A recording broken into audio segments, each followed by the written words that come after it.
Okay, I guess we can call to order. It's a little after 7. And can we rise for the Pledge of Allegiance? And I think I'll lead it tonight. Ready, begin. I pledge allegiance to the flag of the United States of America and to the republic for which it stands, one nation, under God, indivisible, with liberty and justice for all.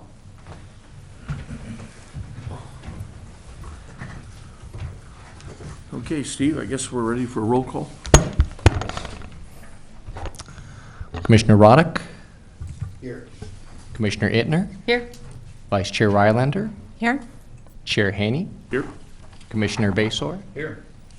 and at the moment, Commissioner Becker is absent, as well as Commissioner Ford. We are now open for public comments, and I don't see any cards, but even without cards, is there anyone that would like to stand up and make a statement right now or say anything? Please come to the microphone. Hi, my name is Shane Allen. I live on Kenyatta Drive. Recently, since our last meeting, everything's been going very smooth at the skate park due to the paperwork that Sunday and Wendy have provided, educating the parents and the kids. And the meeting with California Skate Parks went well. The small things that are necessary to fix can be fixed through volunteer work, I was told. So everything has been going nicely. All the kids are in compliance, and we're all looking forward to the future and what could happen. So these kids are actually trying, and it seems like the community has come together, minus a few people that might not be from around here, maybe visiting for the holidays. But at the same time, everyone is getting along, and I'm sure there's been a lot less, calls that have been to the sheriff's department. I can only imagine it's been a great thing. So as far as I can see, it was probably thought would be a difficult thing, but was not so difficult when it came down to the help of Sunday and Wendy and even Jim Bailey, the teacher that would speak here on occasion. Everything turned out great. So thanks for your guys' cooperation with the sheriff's department in leaving this up to the parents and the community to take care of it ourselves. And I think that it's been a positive effort amongst everybody. So that's all I have to comment. Great. Thank you, Shane. Does anyone want to say anything or respond? I think we're going to talk about it later on anyway. Yeah. Okay. Thank you, Shane. Thank you, Shane. Okay, so we have approval of the minutes for the special meeting on July 31st. Has everyone read them? Yeah, I will, a small change. Okay. Under 7B, other public works projects, it reads that it's the wood fence around the play equipment. That play equipment actually has a chain link fence around it. And the comments about the wood were about the, I don't know the proper term for this, the retaining wall that kept the sand in. That was the reference to the wood part of the. Okay. Do you know what page that's on? 2 of 5. 2 of 5. 3 of 5, 2 of 5. Public Works projects. It's the second paragraph under 7B. Okay. I just wanted to be clear, because that is a chain link fence there, not a wood It fence. said the wood fence, so that would be strike wood, and we're going to put And put in chain chain. link, and the wood refers to the curbing around the sand. Right. Thank you.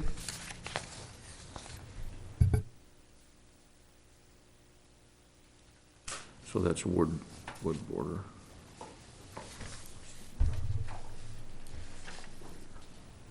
Okay. All right, so having made those subtle changes, do we have a motion? I motion to approve the minutes from.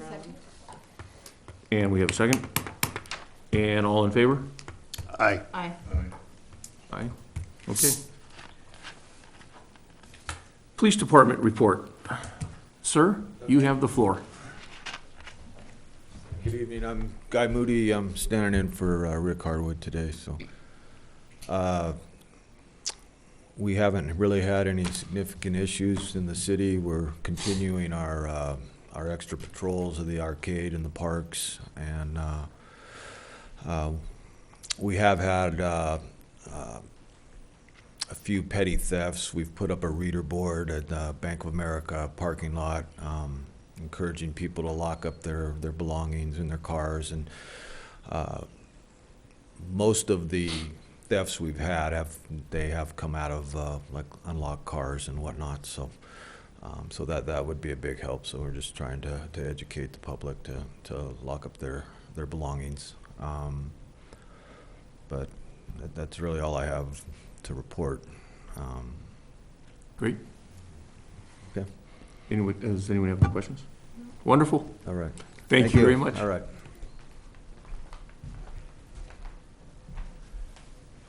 I know I jumped ahead of there, Steve. Thanks for allowing me that. We have one presentation, and that is our Ojai Day Coordinator, Amber Young. Amber, would you like to take the floor? Good evening, Chair Haney and Commissioners. Thank you so much for having me. Ojai Day, it's officially September, and it's kind of funny. It's like somebody flips a crazy switch from like, oh, we hear from everybody, from people, 2 or 3 times a day, to I pretty much spend a good 4 hours out of the day just on the phone answering questions. It's kind of fun. So anyways, I'll start with kind of the less exciting news and then move to the logistics and then into the good stuff.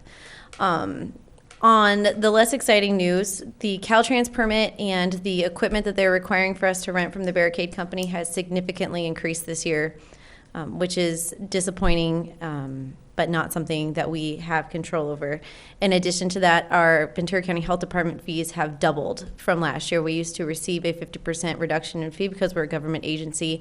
They are no longer instituting that program when we are subject to the same full fees as everyone else, which have also increased in addition to us being now responsible for the full 100%, which is just been a bit of a blow. And because of that and a couple of other circumstances, we've chosen to end entertainment in the Libby Bowl for this year.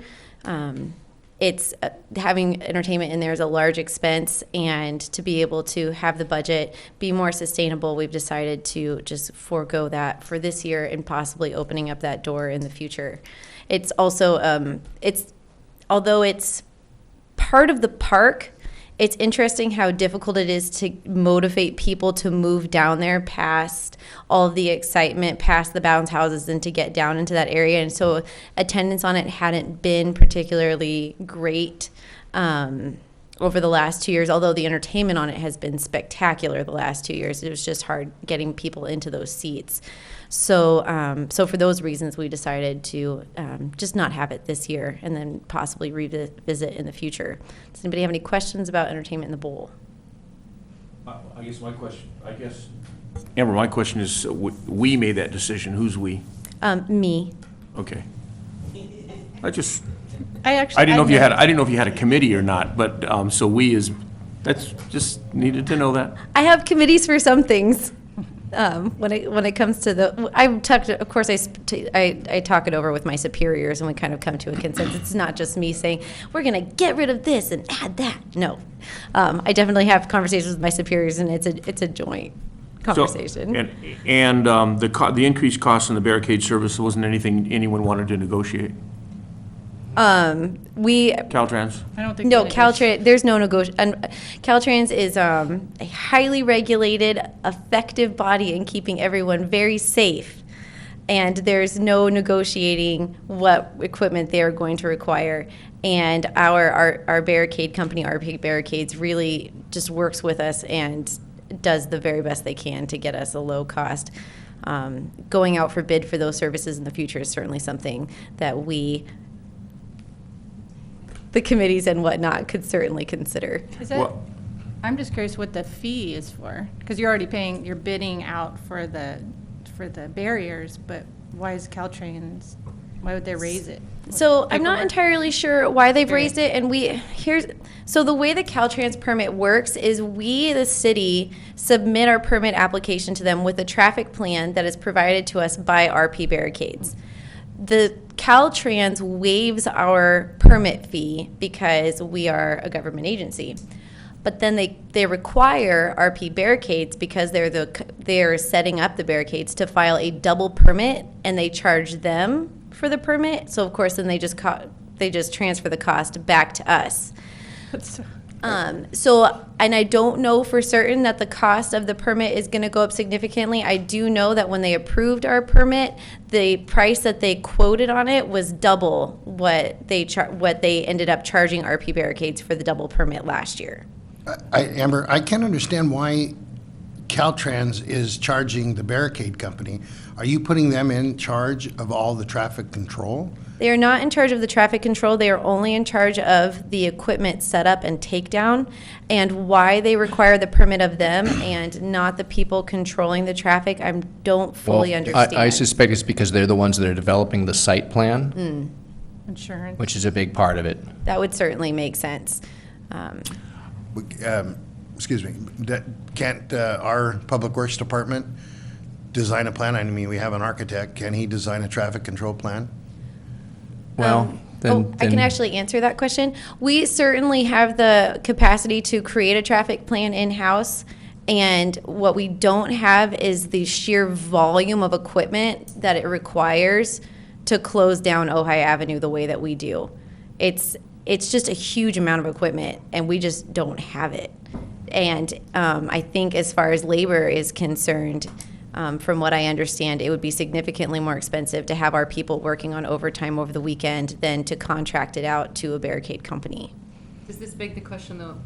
Sorry, does this beg the question of going out for an RFP? Oh, yes. Because what I think what are you saying is that maybe the city could come up with a plan, and then you go out for an RFP for Exactly. equipment versus the whole contracting package. Exactly. Because it's a subcontracting situation now. It is. Whereas if you had an And RFP for the if services. they are not in charge of the guys, they're people, they're directing people, then they shouldn't have to be charged, because we're the entity that's applying for it, we should get it exempt from here. There could be something underlying thing, and I would like to look at that at some point to see exactly what it could be. My other idea, or my other thing was too, is has any of the fees went up from, like, you said the Department of Health? county. Has anybody asked them why, and did they give you an example of why they've raised it so much?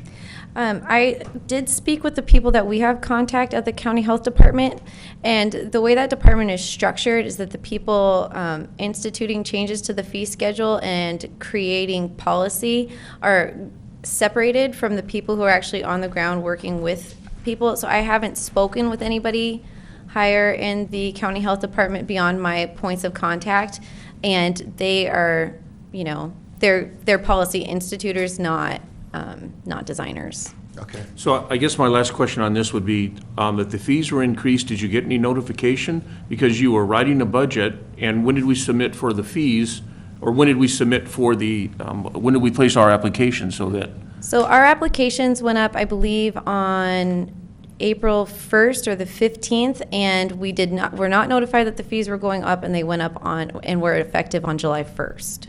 So you actually were submitting under the old fee schedule, though? No, that's not, we don't submit our paperwork, excuse me with my P's in the microphone. We don't submit our paperwork to the county health department until 30 days prior to the event. The way temporary food facilities work is that the event organizer is the point of contact with the Ventura County Health Department, and the intermediary between the actual temporary food facility operators. So the temporary food facility operators actually take all of their paperwork for the county health department and their fees for the county health department and submit them to us. And then we take all of those things 30 days prior to our event to them for review. Okay. That's another thing that they changed, in that it used to be 10 days prior to the event, and they've changed it to 30 days prior to the event. So it's been kind of an exciting year in the food world bet. at Ojai Day. I wonder if that's because all the food trucks nowadays, like if they're seeing an opportunity. It's just a revenue. Yeah. They have a lot of overhead too, and they're trying to Well, regain it. actually, 30 days I think is better than 10. Gives you more time to prepare. Yes. Gives everyone more time. So I don't have an issue with that. My concern is the fact that you're organizing and planning and writing a budget, and all of a sudden these expenses occur, and now all of a sudden we're canceling some point or some aspect of what we're providing, and Do you, that's just, excuse me, Chair. that's what just comes up. Do you have a breakdown that you could supply us with of what the fees were and what they're going to be this year? Oh, of So that course, we can- absolutely. Yeah, that we can look at that and see, well, maybe we can take a look at it deeper. And- Yeah, I'm not sure what we can do. I think Amber's doing a great job Oh, with it. she's I'm just done a not sure what we can fantastic do job. as a I body. just want to so- support her, Right. I have a question. Do we pass those directly on to the vendors, or is that something? So we are already quite high on the vendor fee cost. And so because of that, at this point, we're pretty much just eating anything extra that comes in. And in addition to that, our fees went up. They pay fees too to the county health department, and those fees have also gone up. And so to pass it on to them would be a double hit, and it doesn't feel good for business. I thought that's what I was hearing, but I just wanted to be clear. So you had a price that you set for them based on the previous fees, and you have stuck with that. And so Yes, any ma'am. difference is coming out of our side of it, because it wouldn't be right at this point in the game to go back to them for more Exactly. No, fees. It would not be Yes, right. ma'am. Have we, go ahead. Oh, I was just curious in this situation, and I don't know, but is this something that our county supervisor could weigh in on for us? Would it be helpful? Just in the sense that this is causing friction for us here, and it's kind of unexpected? I have no idea. It's just, I'm just throwing out a thought. And I also want to say, with all the stuff that we're talking about, we understand that this year is not the year to change any of it. And Of there's course. no, I don't want it to seem like anything that's coming out of here is, let's do this right now. It's more of a moving forward, maybe these are possibilities. There's such good conversations to have in like February. Yes. It's like perfect timing, because then we have time to be able to react and have an actual process. I think And- that should be something that we put on our agenda. And whether or not to engage and the county supervisor's office is something I would certainly defer to my department head as far as that's concerned. Well, we could certainly discuss it, I think it would be good to put on a future agenda. I think the point I would make that I do agree that I think Amber is doing a good job with this event. Oh, fantastic. It's, what we're experiencing is not unusual. And every year there's a new challenge. I don't think it's much different than running a small business. You think you got everything in line, and then suddenly your supplier jacks their prices. Maybe you can go back and negotiate it with them and have some success. And I want to emphasize that I know Amber worked with RP Barricade to try to discuss the fees. So we're constantly trying to reach out and work with the vendors to try to make sure that we have a good deal. And I think what you're pointing out is parallel to what our experience, what our thinking has been.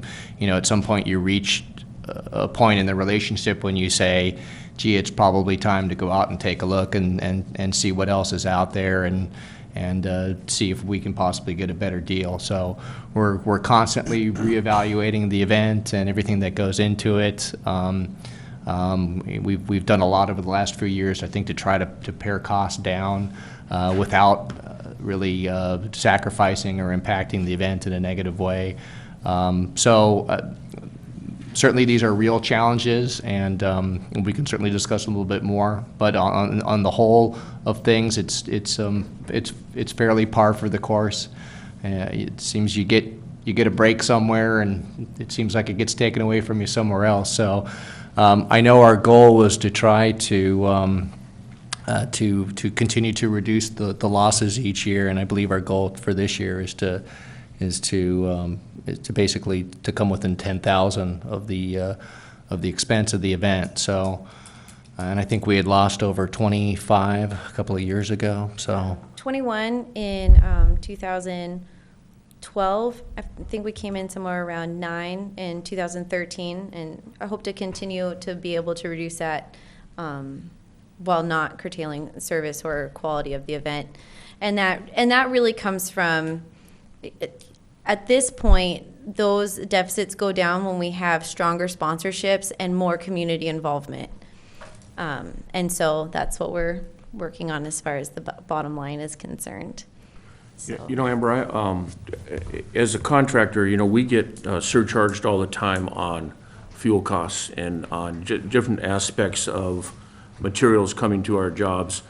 And so, you know, as a contractor, you're always trying to recover, you know, these costs.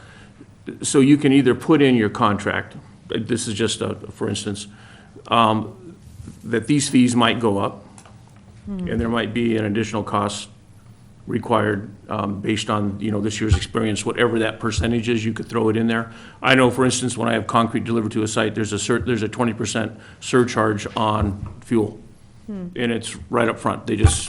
So you just know you're gonna eat 20% of whatever you're ordering. Right. Okay, so I'm just saying that that's just something that you could put in your, you know, in your contracts, that there are certain costs that you can't foresee. And insurance is obviously one of them.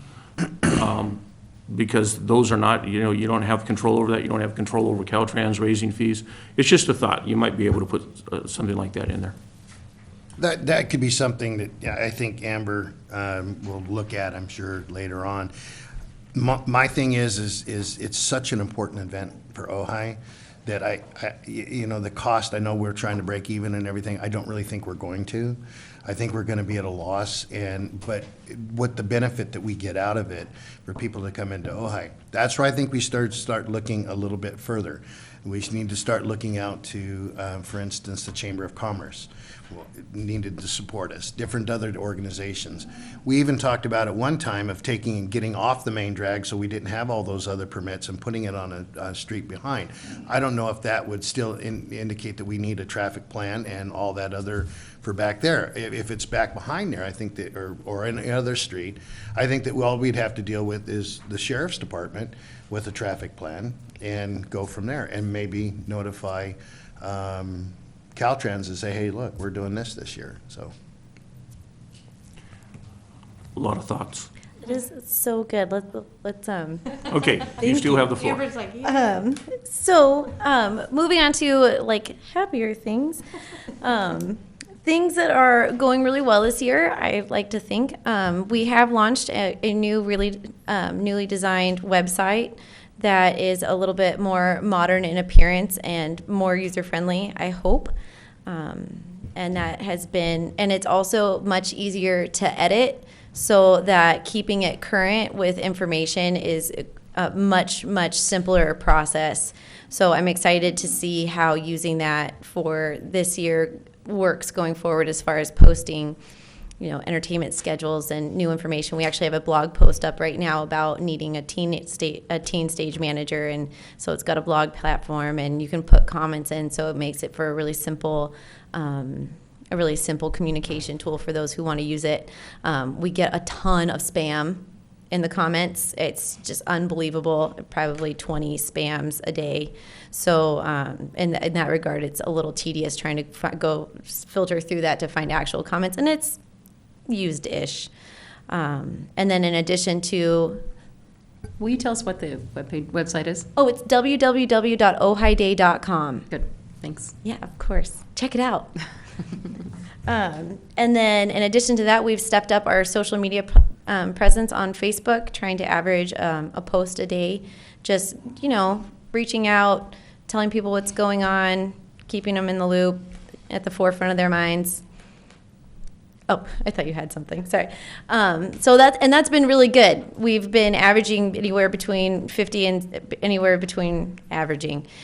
We're around 60 views per post on the fan page, and then we also have a profile page that I can't get rid of, as the fan page has just under 1,000 likes, and the fan page has over 4,000 friends on it. I also find that the profile page is more flexible than the fan page to work in, and so for those reasons, I feel like having two is fine. It's not that much more work to post on both, and hopefully it's not too confusing for people since it's the same information going out. And the response on the profile page has been just really great. Lots of likes on the pictures and comments, and so I think that's going really well. Can I ask you, can you set one up as an event, and then you can add all of your people that like your Facebook page, and then they can invite people? I'm sure I can. I'm sure it can be done. I will, and I'll learn how. You offering to help? She's smart. She could figure it out, but I'll definitely help you. It's definitely been a learning experience for me with the Facebook page. And then we just opened an Instagram account for Ojai Day 2014, so we're pretty excited about that and seeing how that platform goes forward for keeping people connected and engaged with the event. Ojai Day. Nice.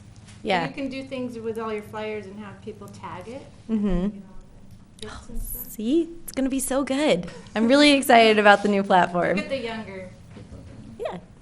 So, so any questions about Facebook and website? Amber, this is your own Ojai Day website? It's not the Rec and Parks website? No, the Ojai Day has its own website. That does not belong to me, it belongs to the city. Right, I understand Yes, that. okay, just Right. wanna make sure. But it's not in conjunction with the Recreation Parks website, they're not linked? No, well, we have links to each other's pages, There's but a link on our page. To I'm com- not sure if there's a link on the Ojai Day. there will be now. But there's on the rec. It's Ojai. It's still a work in progress. It has like the bare bones, and then as the event goes forward, we'll add to it. So thank you very much. I'm gonna write a note Okay. right now. You might repeat that again, the Ojai Day site? It's www.ojaiday.com. So, and that's built in WordPress, which is great. Great.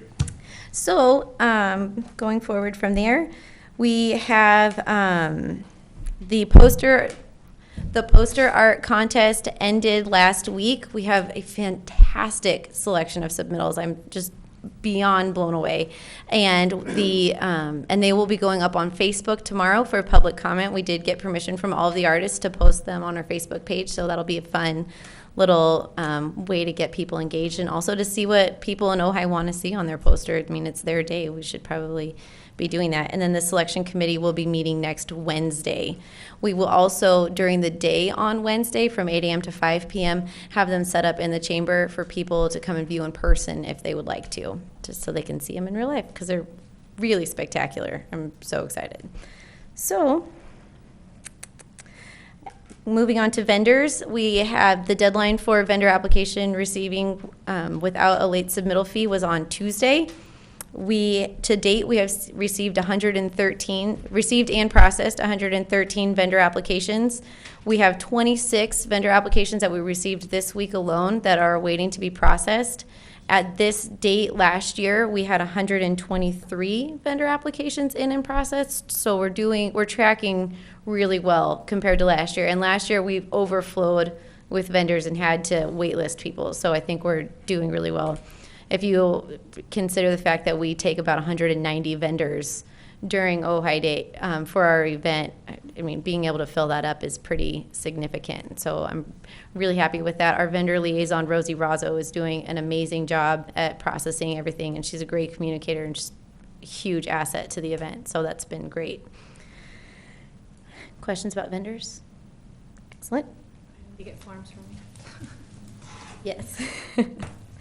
And I think last things last, we have the everything else is going pretty well. We have all of our production ducks are lined up as far as the road closure. I had my first meeting with Sergeant Harwood today, getting him broken into the Ojai Day system and getting the explorers out. They man our road closure and just do a great job, and all the logistics. We're really thankful for EJ Harrison for sponsoring once again and providing us with trash boxes and then also dumpsters.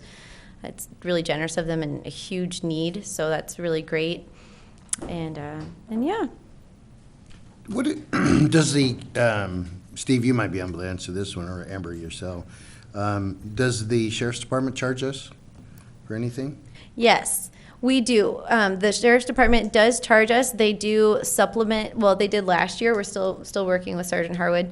They do supplement a lot of what we receive from them as far as service with COPS money.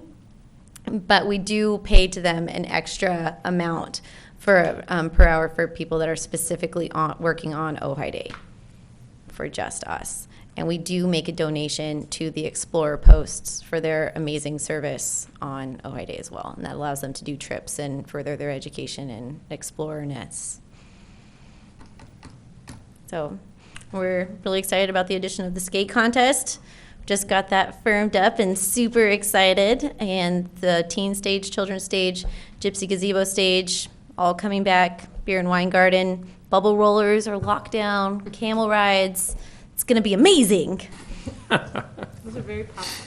Yeah, they're really fun. They're the nicest people to work with too. I love when we have popular vendors who are also awesome, because then it's like, oh, just come back, and they're like, okay. It's like, yeah. So anyway, that's pretty much it. Okay, Outstanding. thank you, Amber. Well, thank you guys very much. If you have any questions, please feel free to email me or my director, and then he'll email me, or however it works. All right, Okay. thanks. Thank you. Okay, we're Public Works.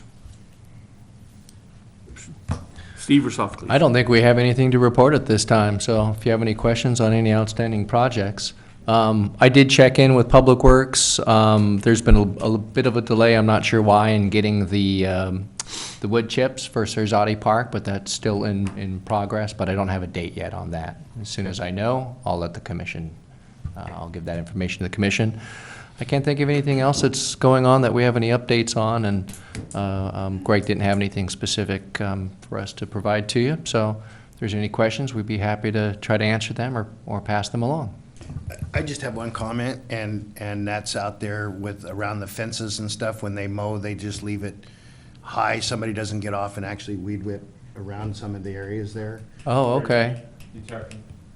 Like You're out by the talking sh- Sarasota. Yeah, by the sheds and stuff. Okay. It just seems like they just mow and, And blow. yeah. I don't think you can do that anymore in the city either, can you? No, we can still blow. Oh, you can? Yes. Yeah, it's Not over yet. I just bought a very expensive vacuum still for the legal. hospital. All right. So that's well, just something that I've noticed Okay. when I did my facility rounds and stuff. all right. So, Okay, be happy to pass that feedback on. Weed eating.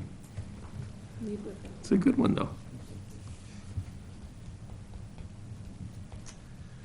Okay, well, that's all that we have for that, Chair. Great. Okay, discussion items, Sarasota Park Plan Request for Proposal. So this is a follow-up to really the joint meeting discussion that we had a couple of weeks ago, and I know we've been talking for a while here, so we've been kind of moving in and out on the discussion about facilities and improvements and park planning and master plans and sub-master plans, or whatever you want to call it. But it seemed like we got some momentum and some clarity in terms of going in this direction at the joint meeting with the city council. So what we've done, this is a very rough draft of an RFP. We wanted to get it to you early in the process, so we haven't fully vetted this or edited it or even checked it for typos and things like that, because it's really still in the development phase. So really two things that I'm asking for the commission's input tonight. You've got the draft RFP, so I'll ask if you've got some comments and suggestions and additions for that, and we'd be happy to work on developing that a little bit further. And then if the commission is comfortable with the recommendation to pass on to city council of the allocation of the $20,000 from the park tax fund to fund this request for proposals and the associated deliverables that the consultant would provide to the city. So that, in essence, is what we're asking of the commission tonight. Any specific questions before we go into the RFP? Okay. well, I'm sorry, I do have Sure. a question. We recently, a few months, or last year, we had a intern come and do an actual study. Yes, right. A couple years ago, I right. think that probably should be provided, whether they use it or not, to this person, because a lot of interviews have already been done. He might be able to work with us a little bit on that. That's a great Yeah, suggestion. so we could actually have him look into that. Okay, With that, I think we need to do this, folks. thank you, sir. I think also, Steve, we had talked about the, I looked on the priorities here, the basketball court and the BMX, the scooter park and the parking reconfiguration. Did we want to throw the play equipment area into that mix? Yeah, definitely. Yep. And I think the last thing would be the actual outdoor barbecue or what we call that facility where users use the picnic tables and Yeah, things like that. right, yeah, picnic table and area, right. So Those are the only two things that I I, can see I that, agree. that might be considered in that big picture. We know we're not gonna move the ball diamonds, Wouldn't think so. no. But again, that area on the southeast corner where the Quonset hut is. Right. Is, again, is a dead space in the park, so it's Yeah, I be think interesting it, to see what we could do with I that. think the request would, you would want it to be to kind of, review the entire park, the existing facilities. I think you're right. I can't imagine any scenario where somebody's gonna say, well, you need to move the gymnasium or, realign the ball fields, but, stranger things have happened. But yeah, I agree. I think, we'd want them to take a look at all the different aspects and pieces there and, where can we move, what can we move around, should this go, should this stay? And then we've provided a list of potential amenities. Again, and we're kind of maybe trying to a certain extent, hopefully through this process, we can get the consultant to tell us what they think would be good to include in the park, which then might also lead to a list of things that we might have to try to, at some point, address down the road in terms of, gee, if not here, and the consultant's work might not at least say, where you're gonna put it, but at least should we put it or not put it in Sarzati Park. So I think that would be part of it, would be to come up with the list of everything that we're kind of looking at here. We've put on, the obvious ones, just because of the ones that we've talked about. But again, we're not getting any preference or priority to any of these projects, but we've said here's some potential things that we're looking at including, or that we would like to see in the community. The outdoor basketball court being one of them, a bike park or a BMX park, however you want to call that, the scooter park or a location, however you want to define that, where somebody on a scooter could legally participate in that activity in a safe way. I've always had, and then the parking, we'd like them to take a look at the parking configuration. Again, a lot of this is going to be, they might come up with and then I think part of the direction that we need to give them here is that, we don't have millions and millions of dollars to invest in the park. So while ideally, you might say, well, let's move all the parking lots around because we can free up a bunch of usable space, that might not just be feasible. So I think that's part of what we're gonna need them to do as well, is to kind of take a look at that, but with the understanding of what our budget is and what we're looking to do. I can't imagine a scenario where we would say, where we're gonna go up and, rip up the parking lot that's right along the ball fields. It seems to be in good shape. It seems to be working pretty well there. So I couldn't imagine that they would want to go that route, but I think that's why you want the consultant on board, because they might have some suggestions or some ideas that we've not previously considered. But we do want them to particularly take a look at the deteriorating parking lot there, with the drop-off area. It's the infrastructure itself is not in particularly good shape, so it may make time in terms of bang for your buck to maybe do something there at that location, Right. as opposed to, like I said, along the ball fields where we've got a parking lot that's in good shape and appears to be functioning pretty well. So Maybe I'm missing it, but is there a part in here where they would need to hold the community workshop? The objective. yes, Okay. and we can flush that out a little bit more. I just want to make sure I totally missed it. I just want to make sure I did that. And also, as far as the budget, Page 3 of 5. I'm trying to find it myself here. It starts, think it's like a- project objective starts on 2 of 5 and then really is on 3 of 5. It's on 3 of 5 at the top. I just want to make sure that was a part of the process. And then- Yes, yeah.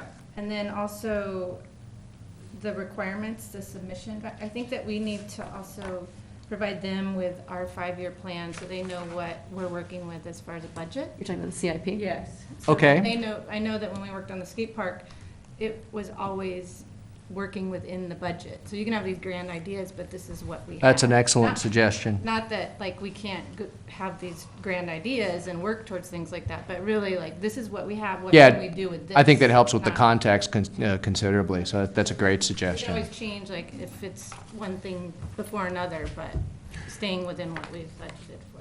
I think within the key considerations, instead of, I think the specifics are good, but I think somewhere in there it should reflect some of the project objectives for community involvement as a key consideration.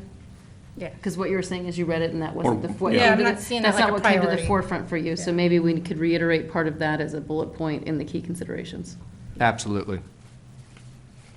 so they don't miss it. Yeah, we Yeah. just didn't get it Yeah, no, that far developed, yeah. I think it looks really good. I think But it's. we certainly weren't looking to diminish that. When, if Oh, anything, absolutely. I just- if anything, we want to play that up because Right. I That's mean, all I'm thinking is so that they don't just get the list of projects and run with that, so that there's a real focus on that portion. Right. And then I think the budget will help them realistically, know what. Well, I think it'll help the what- public too, if they get to see some Yeah. of this stuff too. That we know that we're not a bottomless pit. We've got a little bit of money and we got to use it wisely, so. Great first stab. I think it's, Yeah. the tone is good. I think, Yes. I appreciate that you've called out a planning firm, Yes. planning consultant, so that it's clear that this is, that that's the big piece of it. You know, one thing though, I just don't, I think the budget idea is a great idea. I just don't want to be restricted to it or limited to it. You know, at this stage, you want to dream the dream. I agree You with want to put that. all the possibilities out there. Well, I think and- that's where you- And then bring them back into reality based on it. But Exactly. if you give them a set of numbers and say, dream the dream to $100,000, you've limited the dream. But I think within the 5-year plan that we have, then you have a 5, a 10, a 20-year. Exactly. You know, your Yeah. budget, we're not gonna go spend. I think it's a resource, not a defining Yeah. set of criteria. Right. And I think, is that what we're saying? I think you give it Yes. to them as a way to look at a bigger picture that we have, which is what we have right now, but we're not asking them to define their plan based on the CIP. Exactly. And then we Great. would have a process, like, Okay. this is what we can accomplish. Looks good, Do we need a motion on that? yeah. It's not necessary. We're really looking just Discussion for item. input. However, you do have a speaker card. Okay? Bill, come on up. You have the floor. Thank you. Bill Miley, 919 North Signal Street. I was hoping you wouldn't vote before I could speak. So, okay. 40 years ago, I was on the Park and Recreation Commission. I've been here 45 years. And we were dealing with a really important issue then, as to whether or not we should add another golf course to the entrance of the city. The Crotona property, all that nice low property there. We spent a lot of time discussing that. We didn't have any skateboards, and we didn't have any scooters. We just had discussions about golf courses. Okay. I wanted to ask, I looked on your website, but did I miss the RFP proposal? Was that on the website? I didn't see it, so I don't know what it says. Oh, it's a draft. It's a draft proposal. Yeah, Do you need a copy? but We're still discussing it, the It's only a parameters discussion. of it. it It wasn't, should still be on there, though. okay. Well, I would like to ask you to consider a couple of items to be added to that if they're not already there.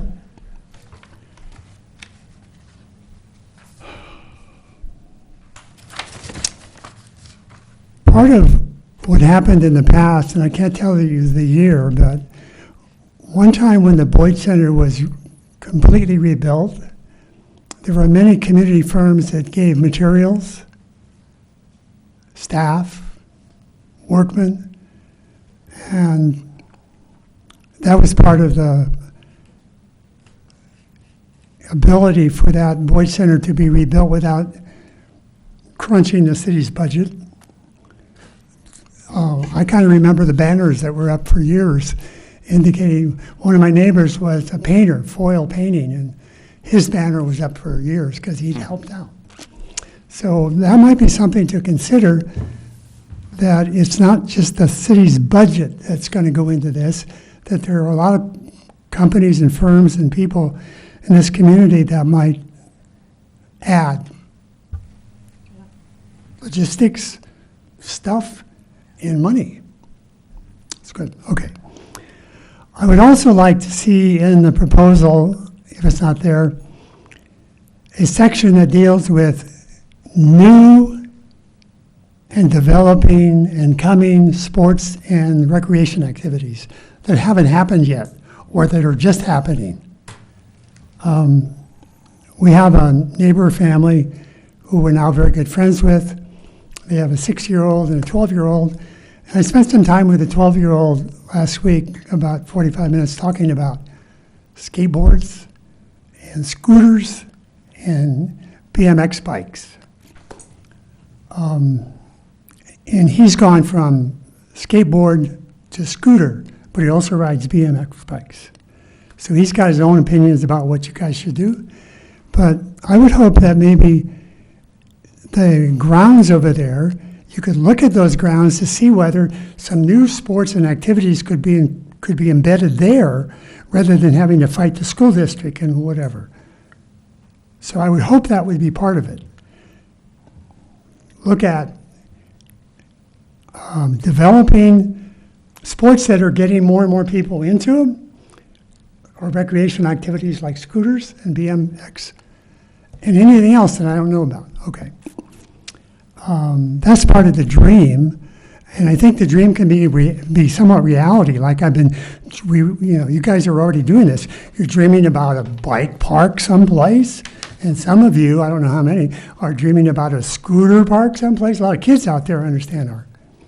So that's what I have to say for this item. Thank you. Thanks, Bill. Just to follow up a little bit, and I'm somewhat paraphrasing here, but I know that that's been a desire of the commission to really try to see that we could maximize Sarzati Park in terms of the number of participants coming through there and the activities there. So that's, I think, a large part of this RFP is to take a look at that. Little tough to plan for those unknown things that we don't know are coming down the road, but I understand what you're saying. Unfortunately, I'm not sure how we can deal with those, but we're certainly trying to deal with the ones that we know of right now, which is the ones that we mentioned, the bikes, the scooters, and again, we continue to hear the need for an outdoor basketball court as well. So, but that's the thought. We know that we've got a great facility there and a lot of land, and take a look at it. We're pretty confident that we can maximize the use of that land a little bit better and be able to squeeze out a little bit more activities and whatnot there. Again, with the idea of really trying to, and I'm stealing Chair Haney's words here, to really make that the hub of recreation activity for Ojai, as opposed to trying to scatter it around to different locations. So. Hey, Bill, I can respond to that, though, in the community outreach. That would definitely be the place to say, that, to ask the public, these are some things we're looking at, what's your vision? And actually really get them to buy in. And then also that goes along with the community involvement and donations. When you reach that stage, what would you like to bring to the table to help us, fulfill this dream and this vision? Okay. And I do think that there is a place in the RFP, either in the objectives or the key considerations, that the planner should have some understanding of recreation Oh, absolutely. and communicate not only current recreation, but up-and-coming trends in recreation. Because if Right. you're a professional in that field, I think that is a really good question to be able to ask of the public and help them get at what it is. Right. So somewhere either in the objectives or the key considerations of the RFP, That's a great bullet idea. point about that, I think, would be ideal. Great idea. And I think Good too, idea. We'll I add think that when we do get the proposal back, we'll be able to sit and kind of dissect it and see what people can volunteer, donate, and that really cuts the cost as well. I know with the skate park, we did that, and they've changed the laws that, that we were able to have people volunteer labor as well, and things like that, so. As members of the California Park and Rec Society, I'll be putting out a notice or a question to the folks in our district, District 8, to see who they have used for their own site plans. And they gave some great responses to that skate park survey. So our group, our District 8 group, I don't know how many cities that includes, is a great resource too. So being part of the California Park and Rec Society and getting their input as to companies they may have used for their own facilities will be a big help. I think as it's a well. great idea. Yeah, I will be doing that. And also, if some of them are rather current, it wouldn't be bad to look at their RFPs.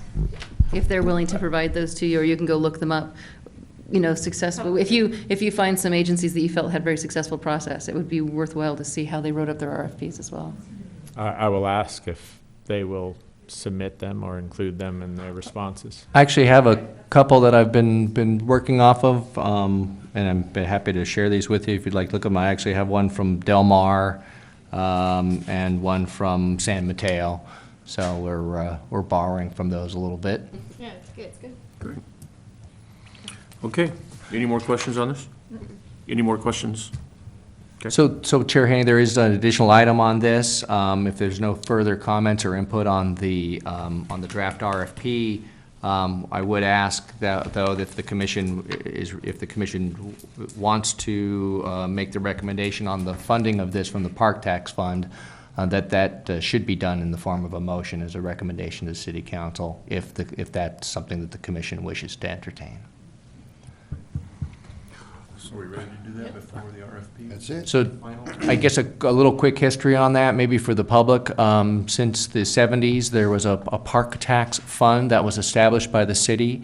And whenever a new residential home is developed, there is a small amount of money that goes into that. So it's been building for 30, 35 years or so. And we have a balance of a little over 21,000. And I know we've had some discussions previously. That's a lot of development, no. The fund, That's just way too much development. We gotta look at another way to beef it up. yeah, well, at least it means we've had low demand for additional parks, I guess. But not really. The fund is limited because it is a tax. It can only be used for specific things, including acquiring new park facilities or planning for new park facilities. So we couldn't spend that on the police department or give it to Sophocles to spend on recreation instructors or something like that. So, but this is something that we can use it for. Yeah, I'm so glad. So I'm not opposed to putting a vote on it. My question would be, do we want to do that before the actual RFP is drawn up and that we've seen it, or we're just saying that we're willing to allocate $20,000 and then let the RFP come in, and if it's over or under, how does that? Well, it kind of seems a little bit like two different things to me. I mean, obviously they come together at the end. I mean, if the commission is not willing, does not want to recommend putting 20,000 towards that, then we'd have to come up with some other plan or maybe reduce the scope of work. So, I'm not sure that's ready to say. okay, maybe I misunderstood. Go ahead. No, I think maybe we're a little confused on the steps that we need to take here. Can we make this motion? Should we make this motion before the RFP is finalized? We're all in agreement that we want to spend this money. Right. I think that our recommendation goes to council. Correct. To have them, because we are only That's- recommending that they allocate the money. The recommendation will come from us, go to council. Yeah, and then ultimately- council will make the decision. I don't think it has anything to do with whether the RFP is finalized or not, from my perspective. I would think agree. you're looking for the commission's support of using the tax money for this purpose. Correct, Right. correct. So we can do one before the other. Yes, you What- certainly yeah, yeah, can. Yeah, yes, sorry. And so to me, I guess, I just look at $20,000 and I'm just not inclined to spend all of it. Is there any way that we could do some form of recommendation that we do a percentage and ask the city to match it I hear what you're out of the saying. general fund versus just allocating $20,000 out of out of that little bit of money that doesn't get built. 30-something years to get what we got now. Right. I'm just saying, is there more than one way to do this? And if we did that, Certainly. does it prolong it, or does it just send it back to us if the city council chooses not to work with us? Well, it's ultimately, it's going to be the council's decision at that point. They could agree with you, they could disagree, they could march forward in a different direction, they could send it back to Park and Recreation Commission. So I don't know how the councils, what their position would be until we take it to them. So, Let me ask you something. If you're saying when you put the RFP out there, you're looking for the lowest bid, right? Or the lowest, how does that Well, work? we're Or is looking that for the, RFQ? we're looking for the Qualified. most Well, I mean, the qualified Yeah, person. based off, yes. Right. Based off what you have in this document.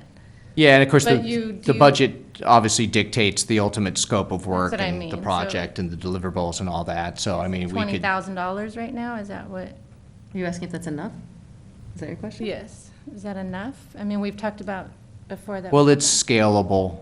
Okay. I mean, obviously, at some point, if you try to ask for too much in a RFP and you're only going to pay them 10,000, something's going to have to give there at some point. So you do want to try to match the deliverables to something that's, I definitely want someone qualified, obviously, but I'm just curious if Randy's saying you put 10 in and then ask the city for, is that what you're saying? Instead of just I'm just saying, using it just for matching, yeah, planning matching and- funds, that's all I'm saying, is, Yeah. and again, that's something we can debate, and We can if we debate don't it. want to do Well, that, we great, can- then We can say up to 20,000, whatever the city decides to, they 50/50. If it goes over 20 and we need 40, then they put in 20. Yeah, I don't think that's what I was saying, but, well, I So don't. I need clarification on what you're okay, saying. this is, what I'm saying is, we have $21,000, That we didn't know about. okay? And we're asking ourselves, do we want to allocate $20,000 towards this, plan? Okay? And what I'm saying, what I'm saying is there a way to ask the city council to use general fund money to match whatever we feel is appropriate to put in? Certainly. So if we feel right now that 15,000 works, and we could ask the city to match that, great, and if the city council says no, then it comes back to us, and then we have to ask ourselves. So there's really two questions that you're addressing, one of which is how much out of this tax fund and how much out of the general fund? Right. Or whatever fund the council would find to pay for it. And then the other issue that I hear when you're saying 15,000 and 15,000 is 20,000 enough to cover the scope of work that we're looking for? Right. So I see And two I different think that goes back to what everyone is saying right now. Is $20,000 enough? And we don't know. So I think one question is, you're looking at how much would we put in for the tax dollars and how much would we request of the council out of the general fund? Right, Okay. right. And that you're not putting a dollar amount on it per se as portions that would be covered by Well, the in tax fut- money versus What is the future the. gonna bring in too? Has anybody seen when the last time that actually was applied to an application? Are you talking the tax? Yeah. Oh, No, it's I've not. looked at it, but it trickles in. I mean, it's Like a, $70, what it is. it's, few $100s a year, and it kind of bounces around a little bit.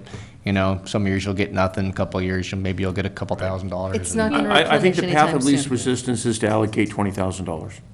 I think, and Okay, it may not and- be that much. I mean, Oh, It it may will- not, and it could be more, but I'm just, no, I know. Well, if it's more, go ahead, sorry. so that's the question I'm proposing. Do we want to just allocate the $20,000? That's the path of least resistance, and we can say yes to that. Or we can say, we would like to take $10,000 or a percent of that tax fund and request that the city match it to complete, when the RFP comes in. Or we ask them to match the difference, or not match, but pay cover the the difference, difference. cover the difference. I think So what if the RFP comes in at, 55. Well, the RFP is worded so that they are Yeah. going to return to you bids that Right. meet the $20,000 criteria. The question is, before we even start, do we feel like the $20,000 is enough to get a qualified professional to come in and do the type of plan that we want and deliver to us the plan that we're looking for? Well, the RFP itself will answer that question. Because if whoever's answering the RFP does not feel that the fee that you're offering them Right. is adequate, they won't submit an RFP. Yeah. Correct, or they will submit a limited version of what they would do But for you'll be able to know $30,000. that, because you'll say, this does This is not so important. encompass the scope of what we need. So that goes back to why you're saying the RFP should come first and the allocation Well, might come no, second. 'cause you've well, got not budget. necessarily, yeah, but I feel that we should ask to allocate it's not ours, The tax but fund. the tax fund, and you'll see what happens with it. You'll see if it's enough, if it's not enough. If it's not enough, then you can go to the council, because the council, I mean, I'm not trying to speak for them, but they see this fund here, and, you know, are they gonna wanna pitch in before we've tried to do something with it, or? Okay. Any other comments? Okay, let's Can I make it, have one question? Sorry. Okay. You shouldn't ask that. I'm just kidding. Can you, the RFPs that you're referring to, do you know how much they paid for those? Del Mar and What the scope of the work was. what's the scope of the work? If you're saying they're similar and you were using, I know was it's just down in different. Del Well- Mar over the weekend. It's That's a amazing. huge Yeah, it's place. amazing. So we gotta look at Someone's- sizes. yeah. Scale, And yeah. I get that. I'm just curious, like. Yeah, But like the parks are range. amazing down Yeah, there. they are. They're Trying to well, remember. just curious. I'm swayed by what was just said. I think we just put I it to think we motion should. and let's Yep. just do that. I think we should. And too. what we could do is add to the motion, Have a you know, tag something, another word on it. well, or request that we allocate the tax funds toward this RFP for planning, and that council consider adding additional general fund If needed. if needed to accommodate this scope of work. Okay, so, I think that's what we, yeah. okay, so before we go there, Bill, you have the floor. Bill Miley, the comment I want to make, or the question I want to make is, who authorized the Park and Recreation Commission to develop an RFP for the upgrading of Sarasota Park? Who asked you to do that? I'm assuming. Operating?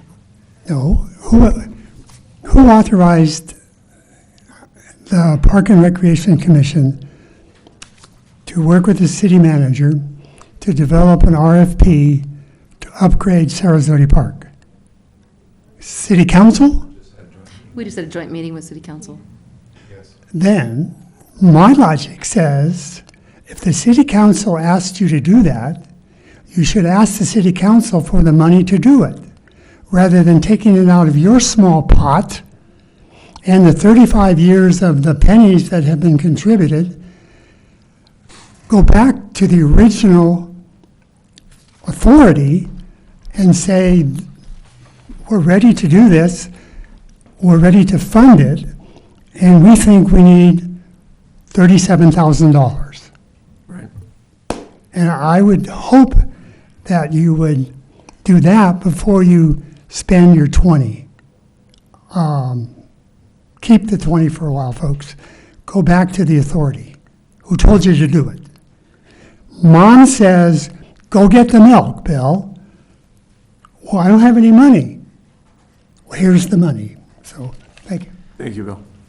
I'd look at it a little bit differently. I think this is a little bit of little Johnny saying, Mommy, I'd really like this new shiny car, and I think the city council may have said, great, maybe you can take it out of your allowance. But ultimately, and I'm not trying to make light of your comments, I mean, it's a policy call for the city council. And certainly this body could make a recommendation on funding however it would choose to like to see that done. And ultimately, it's the city council will take a look at that recommendation and go from there. And the reason why we settled on the 20,000 is just, again, based on the size of the community, and that seemed about right. And it also is pretty close to the amount of money that we have in the park fund. So that, to be honest with you, that is part of where that came from. If we had a couple million to put aside to this, then maybe we'd be talking about a couple million, not seriously, but. Okay, so, Bill, your comments we'll take into consideration, but are we ready to make a motion? I think so. Okay, then someone make a motion. Well, Make sure you got your other part on. that's right. No, that's the hard part. That's the one you want on there. Recommend to council, I motion to recommend to council that we allocate the $20,000 from the park tax fund and any additional funds from the general fund needed to accomplish the goals of the RFP, of the draft RFP, or, this is the part for planning. You could just say for an RFP for Sarjati Park Plan. Yeah. Okay, so did you get all that, Steve? And anyone add into that they want. No, you did. No, hold on. Let's have Steve read it back to us. Yeah. Once he writes it, have him read it back to us. Well, you caught me here because we do everything off the tape now, so I don't write these motions down like I used to. But what I have in my quick kind of chicken scratch notes here is to allocate $20,000 from the park tax fund towards the request for proposals for the Sarjati Park Master Plan, plus a recommendation of any additional funds from the general fund as necessary to complete the necessary scope of work. I'm not exactly getting that word for word. Do we have a second for that? I'll second that. Okay, so all in favor? Aye. Aye. But I think the direction's clear. The recommendation is, I'm sorry. I'm not for it. I apologize, you were still taking the vote, Chair. Yeah, I'm not for that, but. So we have 1, 2, 3, 4, Brian? Do you need us to, He just walked in, so he's Okay. not Yeah. even All in right. discussion. do you need to? Okay. I withdraw my aye. Okay, so it's 3, 4, and 2 against? Motion goes forward, yes? I'm confused here on the ayes now. Could we just go through this, make sure we have it correct? Commissioner Roddick? Aye. Okay. Commissioner Intner? Aye. Aye. Okay. No. No. So we have a 3, 2, and abstain. So the motion carries. Okay, great.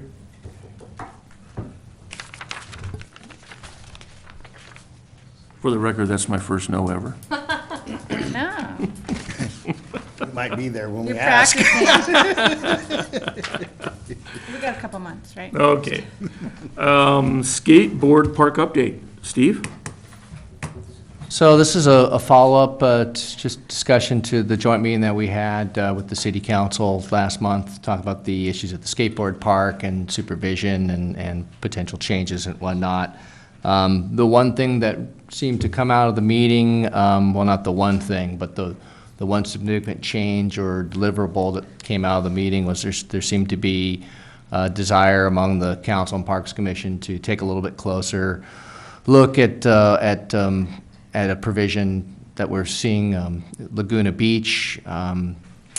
They have a provision in their code where they can confiscate equipment if people are violating.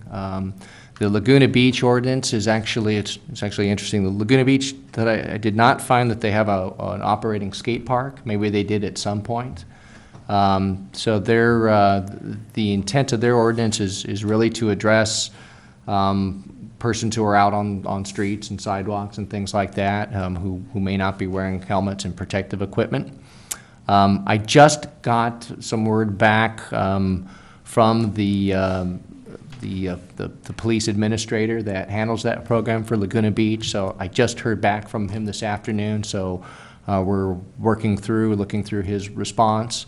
Sounds like they've used it a few times with mixed effect. So that is the thing that we're working on right now. I've been asked to bring something forward for City Council to consider. That would be something modeled on what Laguna Beach has done. Again, another potential tool in the toolbox for enforcement to be able to actually, have some impact on folks out there who are not following the rules. As we had discussed at the meeting, the difficulty with enforcement and writing citations and getting the DA to file and the courts to hold up those citations.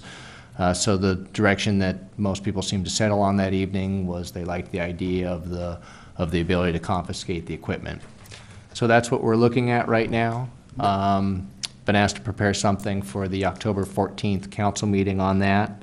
It was pretty clear that evening that nobody was in favor of changing the park to a supervised facility. No support to change the fencing or the configuration or anything like that, which is fine. That was the point of the workshop, was to hear from everybody and to see if we could come up with some constructive solutions to address the problem. In the meantime, we've continuing to try to shine the spotlight on the park, so to speak. I know staff has spent some time out there just kind of monitoring the park, and we've also spent some time out there looking at the repairs and some of the things that need to be done there, and I'll talk a little bit more about that as well. Quick question, Steve. Yeah. Maybe I'm wrong, but wasn't there a discussion at a city council meeting about the police department taking their stuff and putting it in their car and taking it down? Wasn't he refusing to do that? Wasn't there something out there that he said he doesn't have space or something for that? Well, We went back and asked him. the issue is I think more of a due process issue. For them to, I think for them to be able to do that now, they would have to actually show that a crime was committed. Okay. Which may be a little different than just an infraction or a rules violation. But yeah, there was a hang-up with that, and so that was why we thought going to the confiscation route and having that ordinance on the books would permit them to do that without having to go through the whole evidence procedure that they would have to go through now, because they would basically have to seize that as evidence. I think the confiscation is a little bit different. It's actually, a recognition that they've got to pay the price right then, so to speak. So, but again, we just heard back from Laguna Beach, so we're exploring that a little bit further in terms of how that works, how it's worked for them, and how it might be applicable here. So we still have quite a bit of staff work to do on that. Again, we're talking about bringing something to City Council on October 14th.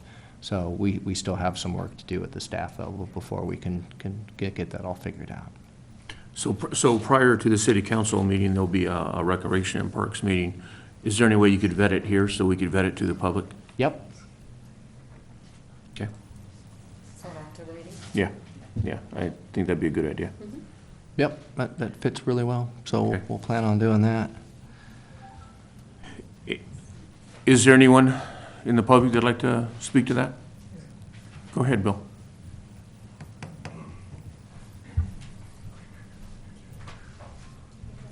We're not quite as formal with the green cards as just, but we appreciate that. Yeah, I just routinely do that all the time. I have them pre-printed. Hand this one back to them. 10 for each commission? Right. I wasn't able to go to the meeting at the Boys Center. I did go to the website and looked over I think it was a PowerPoint presentation, Steve, that you had done, so I looked at all that. Yes, sir. And I mentioned that I had talked to our friends across the street, 12-year-old boy, and got a lot of information from him. And the word that came out was flexibility. In reading what I read in the paper about the skate park discussions and city council stuff, and when I go to the websites and such, I don't see a lot of flexibility, and maybe I'm missing this, in all of those folks who are in a position to make decisions. In fact, we have this road to go, we have this road to go, we have this road to go, we have this road to go. We can grab their equipment and put it over there. We can find criminal activity and arrest them. And I know that's part of the real world, but what I kind of see, what I'd almost like to hear a little bit would be, Okay, let's look at the bigger picture here now. And why is this all happening? Why are we having these conflicts? We're in the business to provide recreation for young people. And we're in the business to provide recreation for adults. And we're in the business to provide recreation for A-class skateboarders who are over 18 and don't like little kids on scooters. I understand that's part of the problem. Okay. So here's the piece. It's like a puzzle, and I don't think we know what the puzzle looks like. And then there's the school district that wants to sell the property. And there's a lot of us that don't like that idea. Not because you can't put a scooter park there or a BMX park there, because we don't want them to put any kind of a big hotel or whatever. And it's like, okay. So I understand that Chet Hilger's approach, or suggested at the meeting at the Boyd Center, there was a potential for a BMX park. So is that something that you folks have talked about? Oh, yes. Yeah. The site? The site? Sites. More than Well, one. a site by the fire department on county Well, there's property? been a number of properties that we've looked at. Okay. Or that have been brought up to be discussed. So is that moving ahead? Yeah? Yes, we actually have that as an agenda item a little bit later on tonight. Oh, good, okay. Yep. And the scooter issue, is that moving ahead?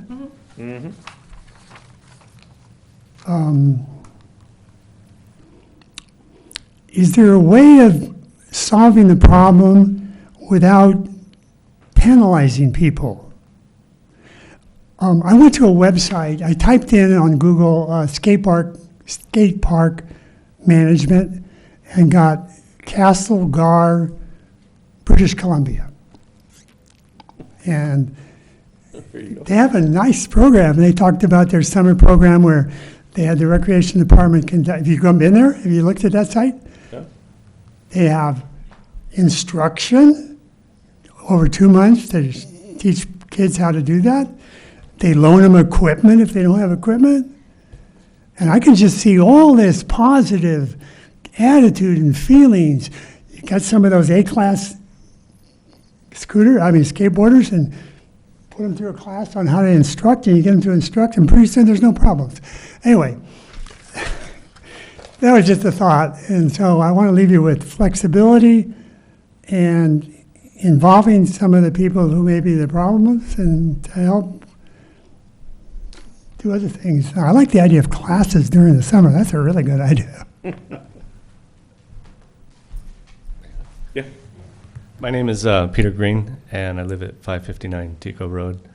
I wanted to give you kind of a hands-on update from what I've seen going to the skate park as a skateboarder from about a month ago to just recently, just on the way over here. A lot of the skateboarding community, we've taken upon ourselves to not only like help enforce our own park, but also do it in a way that we educate people. So, like for example, 2 Saturdays ago, a friend of mine, Jim Bailey, we saw a truck come up with a bunch of bikes and a bunch of scooters. And as you know, the bikes do damage the park, the scooters damage the park, the way the metal's made.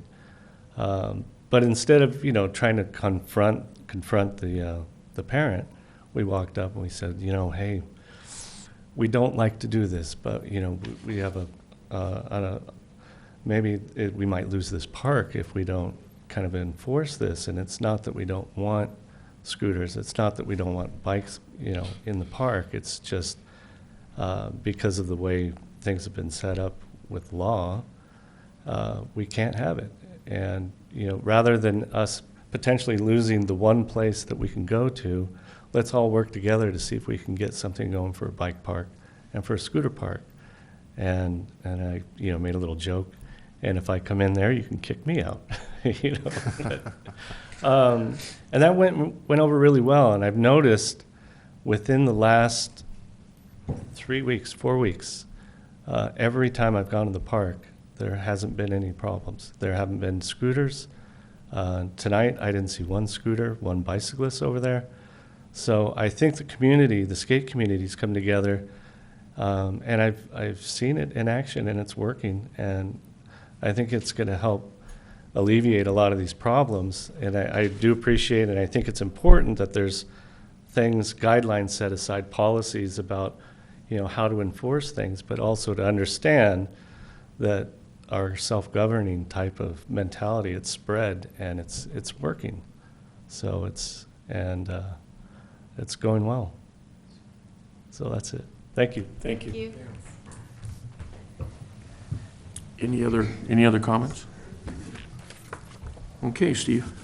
I did want to note that certainly this has been an issue that we've been working on really for more than a year, since it really became a concern that was addressed here before this body.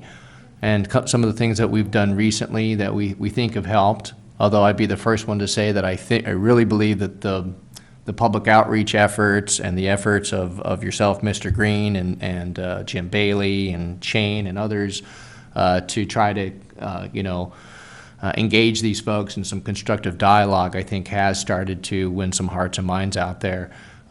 We also put up some additional signage, which we think probably is helping a little bit. We did put up the new large signs that note that it's only for skateboards and that bikes and scooters aren't allowed. And I also want to give staff a little bit of credit. We did design the flyer that has been passed around by Wendy and Commissioner Rylander and others, but that did come from the city.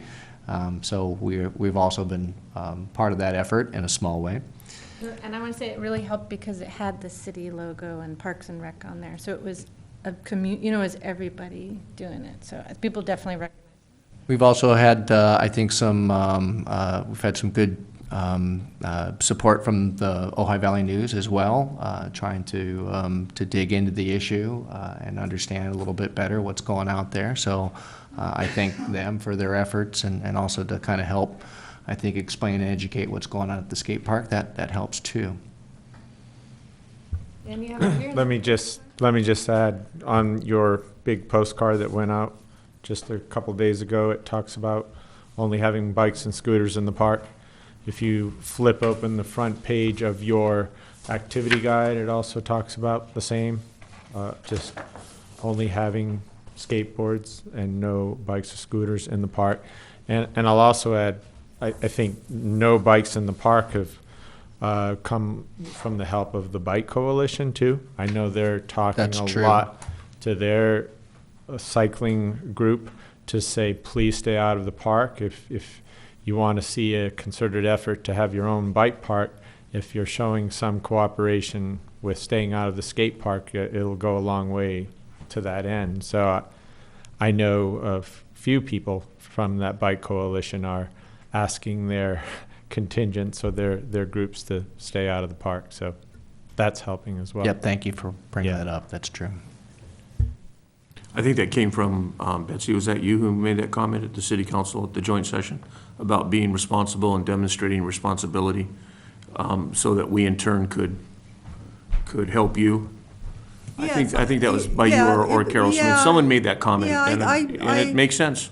I pretty much said that I felt that it was really important that the respect was given to the park, and that I personally would not be inclined to vote for any sort of bike park if that respect wasn't shown, because it goes both ways. Right. Well, Yeah. it seems to be, I it think all it's a seems to be really- working. I think it's a really important thing. And I know right after our workshop meeting, it was posted, please, that message was put out there. Yeah, I think it's important. I'm really glad to hear it, and you're right. I drive by there every day, and it seems like it's mostly skateboards now, so it's very heartening. I hope the word's gotten out, because it makes me feel better, and I will be more inclined to support it if that continues. It can't be just a spotty thing, well, let's be good for Right. 2 weeks. It's got to be an ongoing thing. And one thing that I think needs to be made real clear is that, and it's so hard because government moves so slowly, they need to understand it's going to take time. So that's something within the communication that's really important, to understand that it's going to take time and to be patient. And I know that's hard, but Wendy Hilgers knows about patient 14 years, so. Thank you, Betsy. I got a question. I know that it been going by there lately and just seeing some stuff. I went out to take a look at some of the damage that they said was there. And I guess somebody has been doing some of the repairs himself, and I know our Public Works Department's gonna give them some supplies. It's good that it's getting back to the skateboard. Now, in order for it to be a success, we also have to have the skateboarders make sure that they wear their helmets and everything, so that we're just not going back to a skateboard park, but the rules that the city has set is not just blemished, or you know.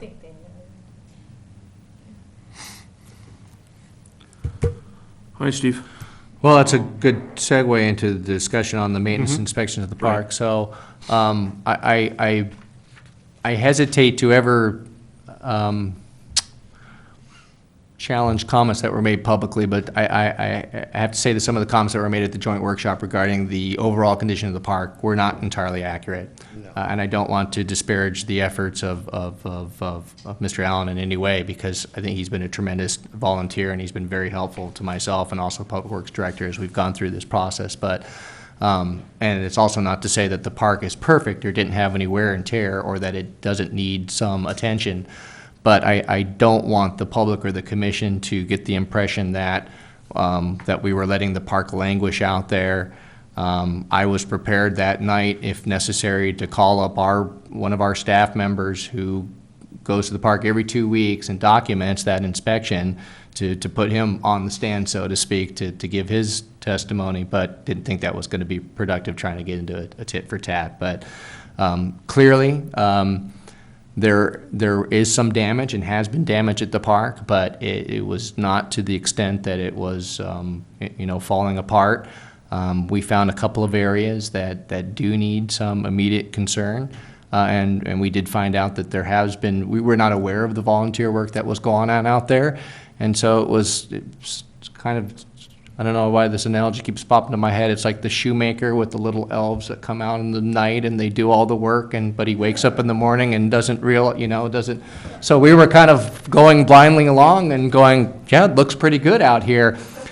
Obviously, if we didn't have the folks like Mr. Allen and other volunteers out there, we probably would have said, oh boy, we're missing a lot of tiles here on the bowl and we got a lot of cracks that need to be filled. So there was definitely a case of because of those efforts, the park has magically stayed in very good shape. So, however, we're 4 years into the park now. It's hard to believe it was almost 4 years ago that it opened on Ojai Day.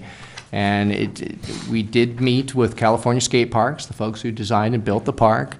They did indicate that the park is really in very good shape.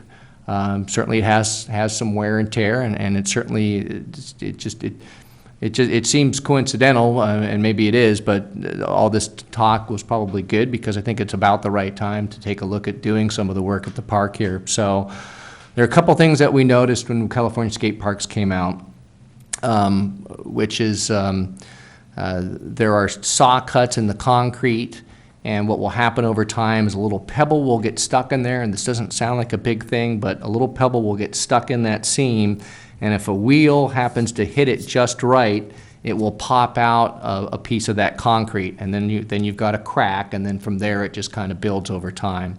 We also noticed that there was one spot near, as you come into the park, one of the first ramps right there, you could see where folks kind of kick off, and there was a significant dent chunk there. It was probably about 4 or 5 inches long and probably about that deep. That definitely needs some immediate attention because somebody could catch a wheel or something like that. So we would agree that that's something that needs to be fixed as soon as possible. And we saw a couple areas along where the coping could use a little bit of improvement. So. But in general, pretty good shape. But we do have, I'm actually jumping ahead here to item 3. We did get a proposal from California Skate Parks to do quite a bit of maintenance work at the park, and the total proposal is just under $10,000. And what they would be doing is cleaning those saw cut joints and cut concrete edges to install some new 2x2 metal edging. They'll also be sealing the joints and cracks, and installing some additional edging. That total work is $9,948. We did take a look at this. Our initial thoughts were, do we try to, cut some of this out? Because we could have gone forward with this project at a lower amount within the city manager's authority.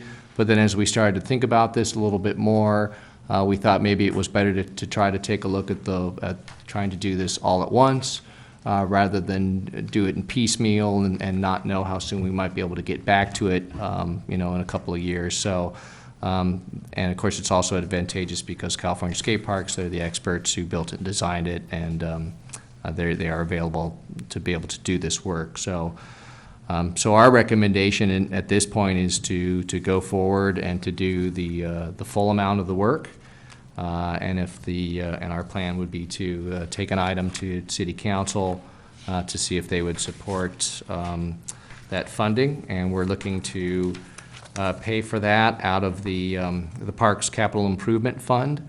That's not the Fund 31. It's not the list of projects that we have already lined out in terms of, the picnic project and whatnot. So we're not talking about taking anything away from any already defined project. This would be taking away from the overage in the department, what our profit has been, that we're then able to put into set aside for future capital improvement projects. Much as what we did when we did the Boyd Center remodel, we used a lot of the funds that we,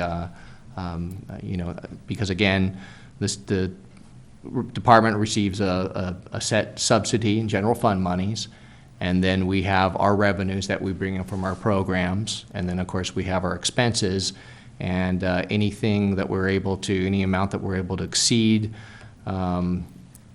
beyond our, between that subsidy and our revenues that exceeds our expenses, we're able to keep that then in the Recreation Department for capital projects. So that's the fund that we're looking to take that out of.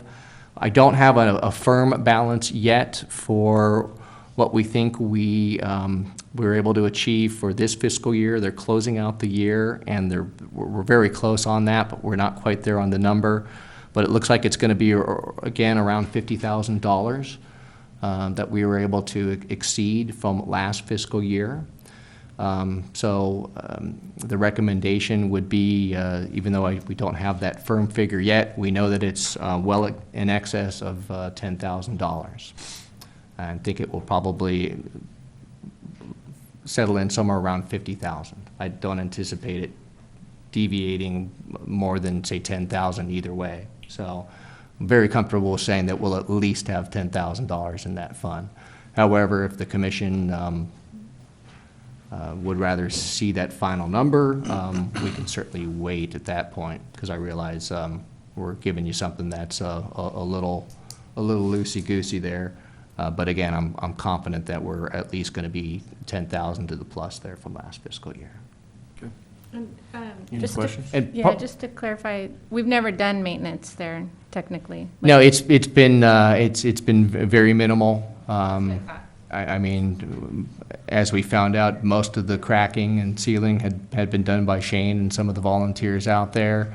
I'm not aware of anything that we've done specifically in the last few years. Did we have, So there may have been something, maybe there was some work that was done the first year or so after the park was open, and I just don't have that history, but nothing significant. Yeah, And- as far as I know, just some of the fencing had come loose. Yeah. All around the perimeter on the bottom of it, and I know Public Works did repair on that, but as far as inside the park, Yeah, in the the bowls skate and in facility the, itself, right.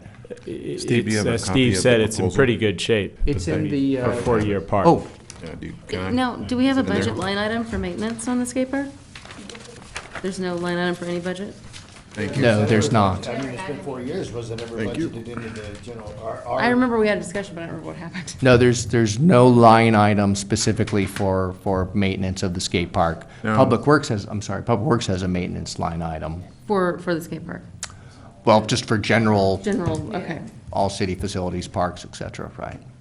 That's typically low maintenance. I think there's a lot of bike scooter damage from over the last couple of years too. Is this the only company that does maintenance work on the skate parks? Have we gotten any other proposals? No, we have not. Okay. Or is that not, we're not going to, or is that just delaying the process, or what's the? I think we got into it with California Skate Parks because they were the ones that designed it and built it, and we knew that they were able to do it. We have a high degree of confidence in their abilities, and they're highly familiar with the park. But no, we did not check with any other firms or request other proposals. One second. Any other questions? I just have a comment about, just want to make a, generalized statement about damage in the park and saying, that it's being caused from the bikes and the scooters. It's really hard to designate who's responsible. I imagine, I'm sure even if it skateboarding was, too. right, even if it was just skateboards in the park, for a park that's been operating for 4 years, there's going to be wear and tear, even if it's just skateboards. There's going to be some damage, even if it's just the skateboards in there. In our own park, in our own facility, just general use, there's going to be some damage. We have dodgeball in the multipurpose room. No, I They're gonna totally do some agree. damage, I didn't mean it that way. I just mean it is elevated. It's hard to quantify who's exactly responsible for what amount of damage in the park. So just wanted to be careful about just pinning it all on the bikes and the scooters. Okay, so, Peter, come on up. I just wanted to make a suggestion that maybe, I don't know if it's been done or not, but I work at UCSB and I work in classrooms, and we're on a tight budget. And one of the things we do a lot of times when there's a lot of repairs that need to be done to a classroom is you prioritize on order of severity.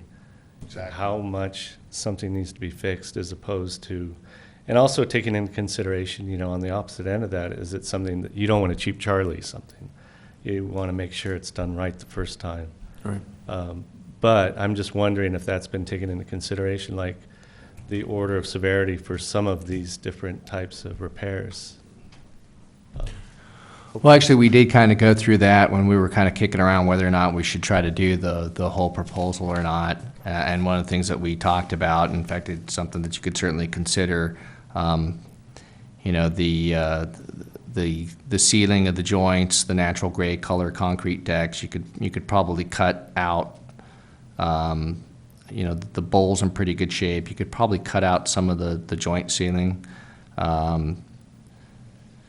The saw cuts, it seems like something that's worthwhile just because of the cost that's involved, and it's a high traffic area.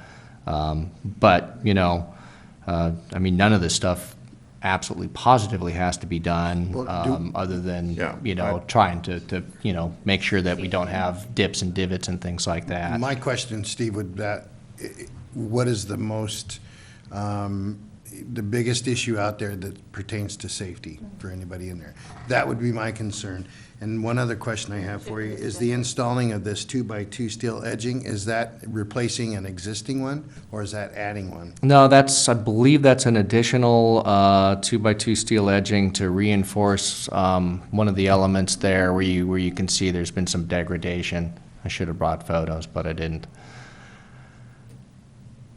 Okay. Wendy, did you want to talk?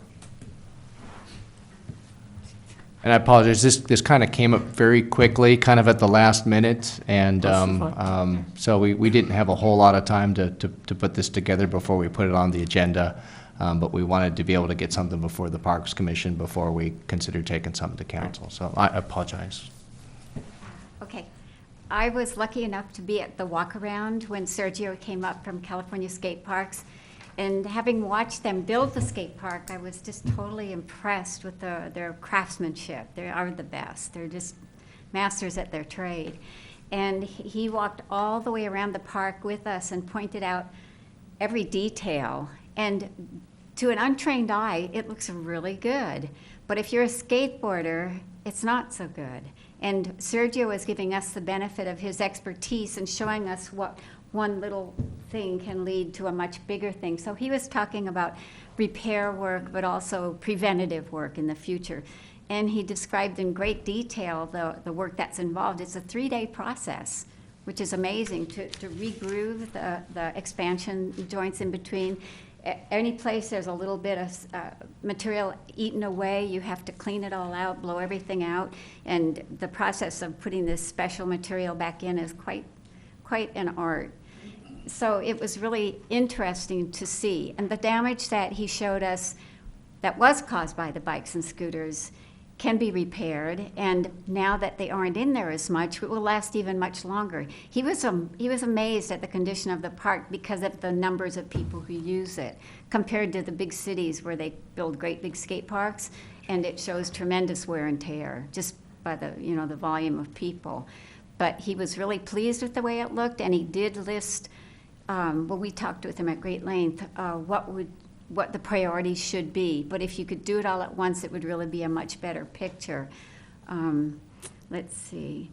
And, oh yeah, one of the things, when you get little pebbles that break out of a hole, even a small hole like that, they don't bother the bikes and the scooters, they bother the skateboarders.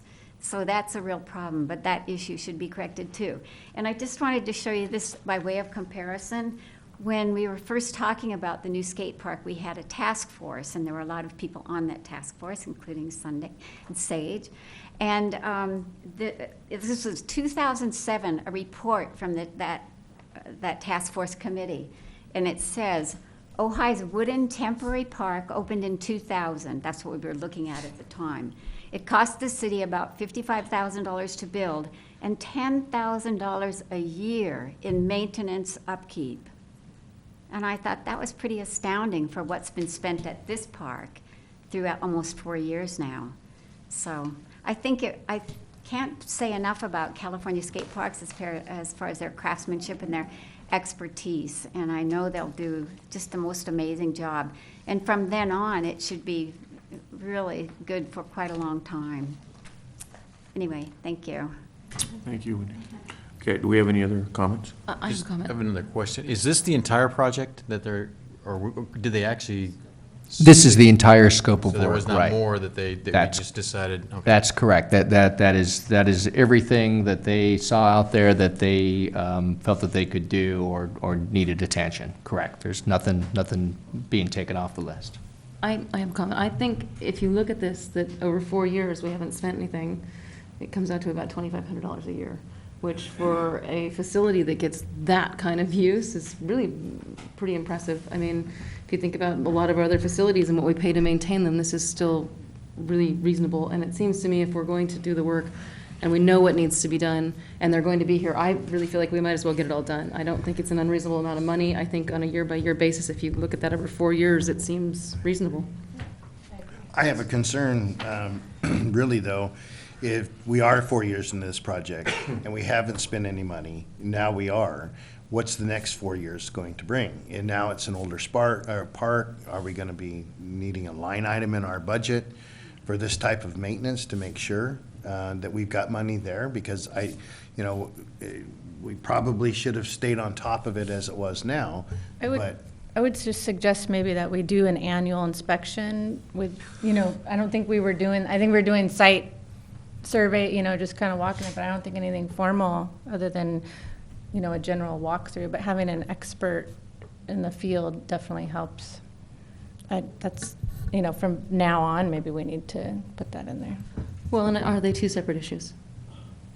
I think one is a budgeting issue, and one is we have before us the ability to repair the park. Here's how much it's going to cost. It all comes together, though. Well, that's, from my perspective, what I see is before us is, are we going to fix the park? Here's how much it's going to cost. I have faith that California Skate Parks is the right company to do it. And then, but I think what we then need to talk about is, do we need a budget line item? And let's figure that out.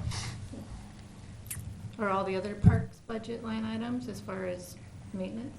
Or is it in the Public Works, doesn't it, Steve? I don't think it is. Works budget. It depends, because certainly we have some things that are more defined maintenance or like the mowing of the lawns and things like that. But, most of it falls under a general maintenance line item. We have our own maintenance item too, but it's Yeah, throw it's, the amount out there. we mainly use that specifically to, you know, maintain the floors and things like that and incidental issues. You know, to be honest with you, I'm not hyper familiar with the way it's broken down in the Public Works Department. Right.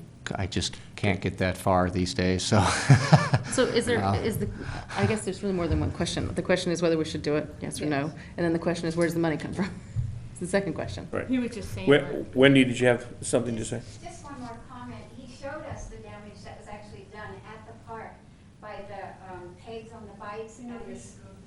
Right, yeah, please. It's okay.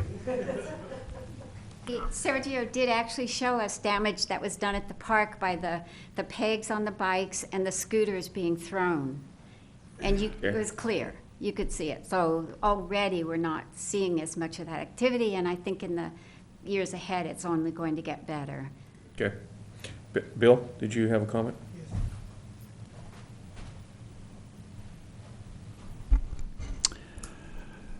I'm assuming that $10,000 is a flexible amount that the city manager can spend without an RFP?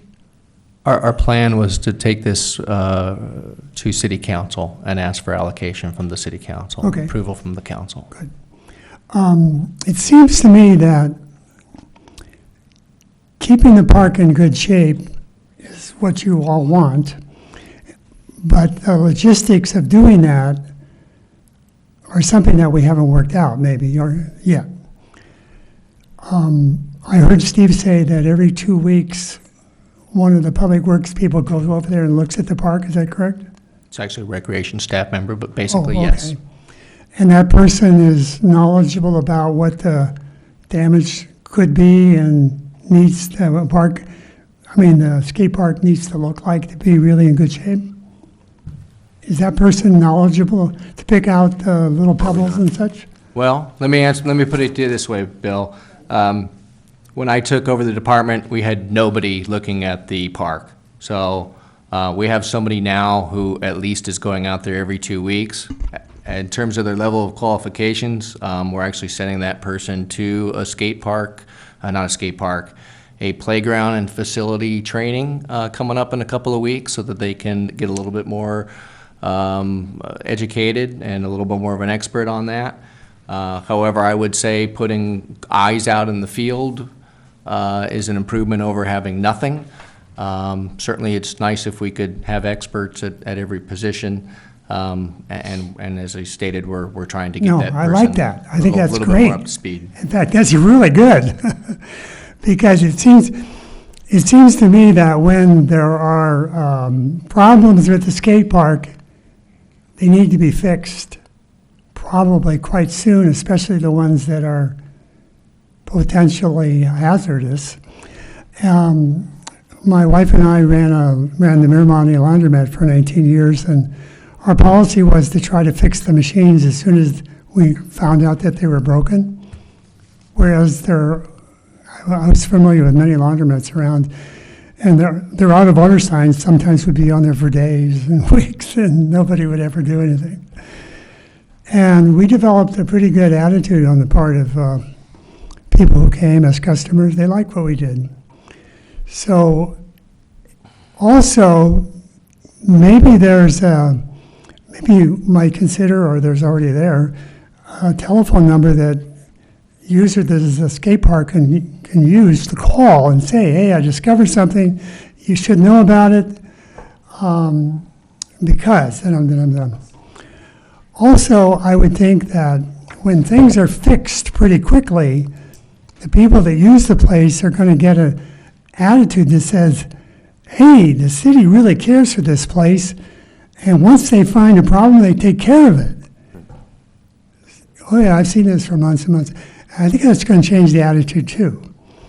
The last thing I'd like to say is, because it's going to give you more respect, okay? The sign says no bikes and no scooters, but down the road, we'll be able to say no bikes and scooters here, but the bikes and scooters can go there. So they have someplace to go rather than, oh, Jesus. And I think that's a goal to look for, and which will really be nice when we celebrate that. Right, Wendy? Okay, Great. thanks. So my comments are, the only problem I have with the bid is that there's no square footage or lineal feet, or there's no actual numbers, there's just costs that are related to them. So that's my only concern, but aside from that, they're the experts in their field, and they did a wonderful job building the facility, so I'd be inclined to go with it.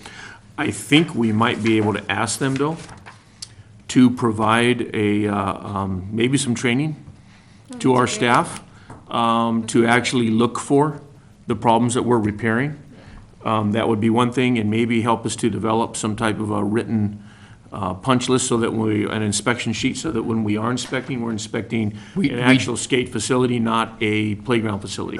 So if they could help us with that, I think I'd be inclined to say go for it. Great idea. Can I make another generalized statement? Usually, whether it's at our park, Libby Park, and skate park, I'll get calls about tennis courts. The coin operating machine isn't working from the general public, or I noticed the fencing's bad in the playground. And oftentimes, sometimes, we'll get that input from the public. And I know there are experts down there at the skate park who have been to other skate parks, who know what skate parks should look like. They, I would hope, have an idea where the Parks and Rec are, the City Hall is, and if there are problems with the skate parks or they need repair, I would ask the public, those who have knowledge of the skate park, come to us. Come to the Park and Rec and say, Shane, for example, we appreciate all the work he's done, of course, but if you want support from the city, we're available. Come to the Park and Rec and let us know what damage that you see that we may not have seen, and that is a problem, but wherever it might be. So whether it's coming to City Hall and reporting that damage, or coming to the Park and Rec, we're always willing to help and available. So, And in the case of Shane, who's an expert, maybe we can seek him out, gonna because say, we're very sure. clear that he has expertise that we need, so instead of We've asking done him to that. come to Well, us. and Yeah. We've Of involved course, him. He was at the meeting with California Skate Parks. We've Great. had several So meetings we with now him. have a So local we're doing expert. that, right. Absolutely, and vice versa. I'm just saying, I'm asking the public, if whether it's skate park, Sarasota Park, Libby Park, or any park for that matter, you see damage and you have some knowledge about it, we're available. Okay, so do you need a motion on this? Yes, please. Okay, so would someone like to make a motion regarding? I'll make a motion that we allocate $9,948 to the repair of the California State Skate Parks proposal and the items listed here, and to also go to the, I guess we would be going to the Public Works Department to accept the proposal. Actually, technically, you're making a recommendation to the city council. Yes. And then part of that would be how it would be funded. And our recommendation was that it was from the Parks Capital Improvement Fund. I have a question. Can I ask a question? I'm Oh, sorry. sure. We Go just ahead. went to a motion, but I have a question. If this were to come up on another facility in the city, how would it be funded? Say, for instance, the museum has an issue, because it recently has. How would this be funded? Are you going to go to budgets of other places? And I know that Parks and Recreation is unique in the way that it operates and its budget. I just am curious about how those are handled.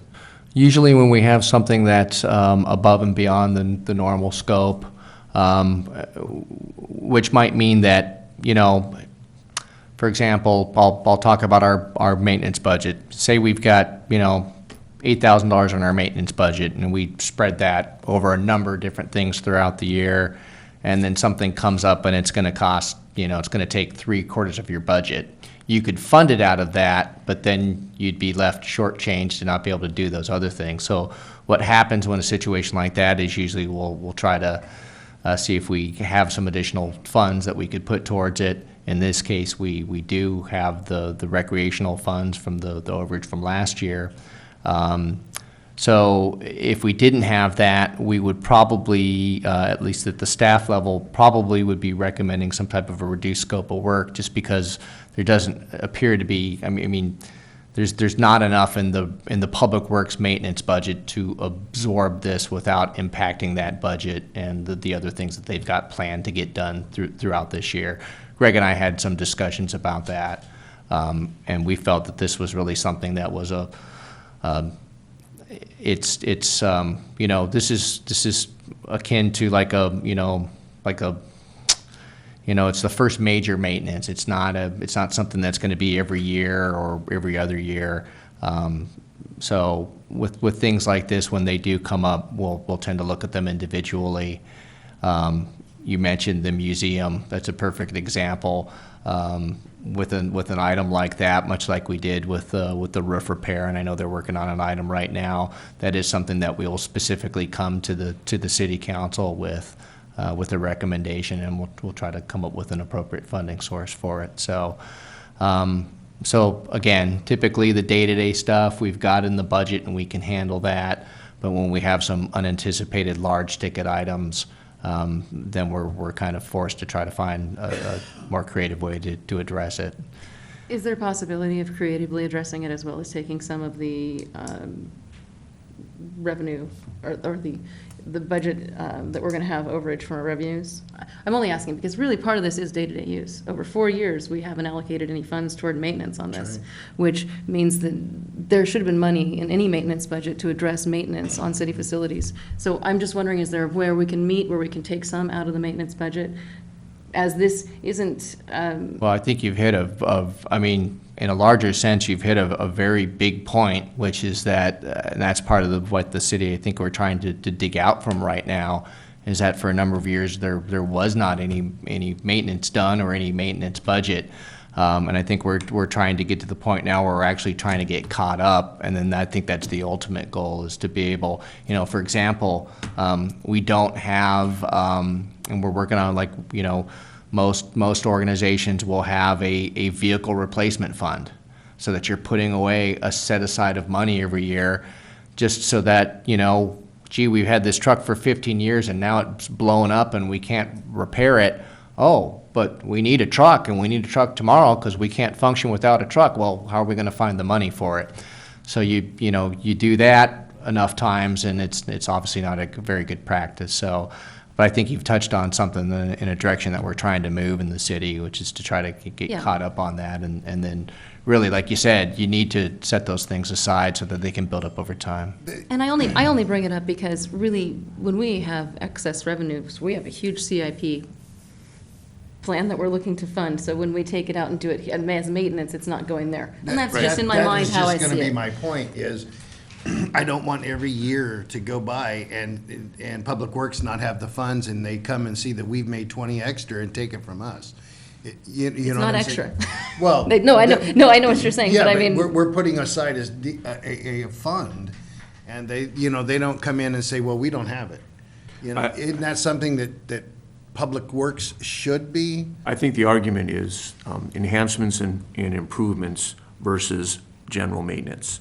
And so what I'm hearing is what Sage is saying is this is a general maintenance condition that hasn't been performed or hasn't been done in the 4-year period, and why isn't that money coming from the general, quote, fund of the city versus it coming out of additional revenue being generated by the Parks Department? No, but hear me out. But the reality is that additional money that's coming out of the Recreation and Parks Department is going back into the general fund, so it's, you know, it's going to be spent. Same piece of the pie. I think what's important, though, is to acknowledge that there is maintenance that has to be performed on that facility, and that we keep a record of it going forward, of how much money we've actually used in this fiscal year, so that we can budget a percentage of that or that in next year's budget. I think that's something to learn from this. Well, there's your line item that you were speaking of. We need to put. Well, it's not in our budget, it's in the maintenance budget, yeah. Right. Right, so, that in- so I think we're all in agreement, it's just, Okay, thank you.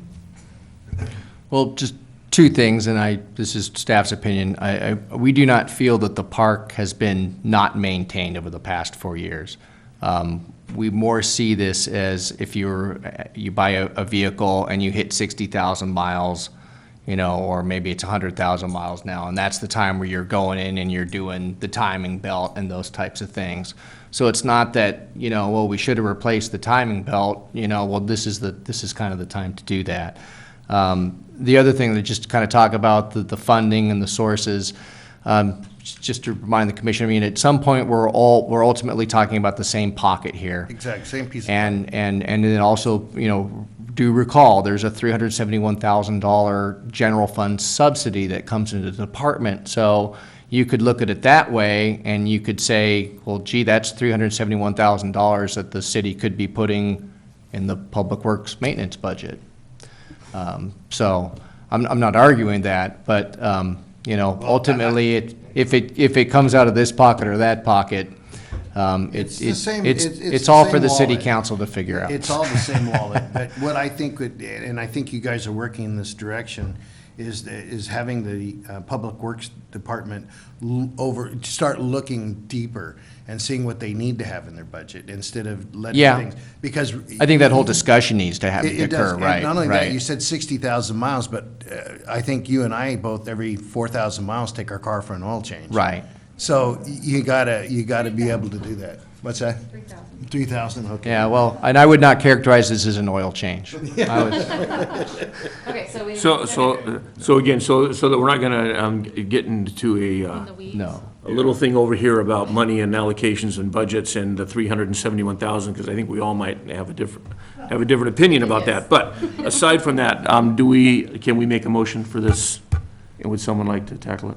Go ahead, Robert. You started. Do it again. Yeah, okay, so walk me through this one, Steve. Well, actually, I think you had a motion, but Yes, we somehow did. we really got off form here, and we never got the motion completed. So I don't think we ever got the motion completed. So. Okay, well. I need you to read it back, please. read So back, I yeah. believe what you had was a recommendation to allocate $9,948 for the repairs of the skate park, per the proposal received from California Skate Parks, to be funded from the Parks Capital Improvement Fund. That's it. Okay, and I'd like to attach again that, some form of, 2 hours of training, along with a, written inspection sheet, provided by them for future inspections for our department. Well, So they're gonna, don't we already have an inspection sheet? no, but we want to generate it from the skate people. Yeah. We want to see what they're looking at specifically, and we want our personnel trained specifically in that, because it is a unique environment. I understand that, I don't disagree. Two things. One, we've got a motion on the table, so we should really get a second before we have any discussion. You And- wanted to and- add that to the motion. I wanted to add that to the motion. That's. That in, proposal. Okay, but we really need a second on the motion before. We get discussion. The other thing that I just wanted to state was, I don't know that we would want to include in a recommendation to the city council the issue with the training and the staff and all that, because it's not going to be something that the city council is going to act on. However, I would recommend perhaps making that as a separate motion, as a recommendation to staff. I think that's what To you add should do, that to the Randy, is proposal? Or just to make that request? Or my misunderstanding, are you asking that you want California Skate Parks to provide training for? yeah, we'd like them to amend their proposal, so maybe you need to get back to them and we'll redo this, but counter this proposal with an amendment to provide 2 hours of training and to help us develop a skateboard inspection safety sheet. And try and do it within their budget. And, because those cracks aren't going anywhere. And the steel that needs to replace isn't going anywhere. We could have this buttoned up and signed and an agreement made by our next commission meeting. And I'll leave it up to you guys. If you want to override that, say so. I I'm think the just, safety issues, if we hold it all up because we want a sheet. I don't think there's anything in here that's a safety issue. I think this is a general maintenance issue. Because if it was a safety issue, it would have been brought up as that. So I'm just trying to say that this is my fear. If we don't do something like this, it's just gonna get swept under the rug and we'll forget about it, and they'll make the repairs and life goes on. So that's all I'm trying to say, is we can either counter proposal and we can discuss that, or we can accept the proposal as is and rely on Steve and Sophocles to get back to us at a later date on their interaction with Skate California. So we have two different motions. Yeah, I recommend I think we should just go forward with this, because we don't know if it's 2 hours. We don't even know if they have a checklist that they can hand to it. There's a lot of things we don't know, and if we're gonna wait and come back My and say, concern no, we're is gonna have to getting- give you 2 days of Yeah. training to be able to provide this, and it's gonna cost this much, and now we've got a whole new thing in front of us. And I think you that we just have to look approach at. them, Sophocles, or whoever the person that's doing that, approach them and say, hey, I want some instructions on what I need to look at. Yeah. And And then- you become the trainer that trains the others. So you do a train the trainer. And basically what you do is you might have 3 or 4, or even Steve go out there, or even one of the commissioners can go out there and take a look at it. I mean, I'm on facilities, I'll volunteer my time to go out there and learn what I need to know, so. I think Wendy? just go. When we were at the meeting the other day, Greg Grant was taking notes. He was asking Sergio very specific, detailed questions about the materials they use, the special kind of caulking, whatever you call it. I think, and Shane was there, and Ruben and Juan from the city. I think a phone call amongst some of those people might suffice. I mean, they were telling him exactly what was going to be done and what materials and how, and I, just listening, I don't see what more there would be. I don't think 2 hours would, I don't know, maybe I don't Anything understand the major. process, but maybe a phone call would be.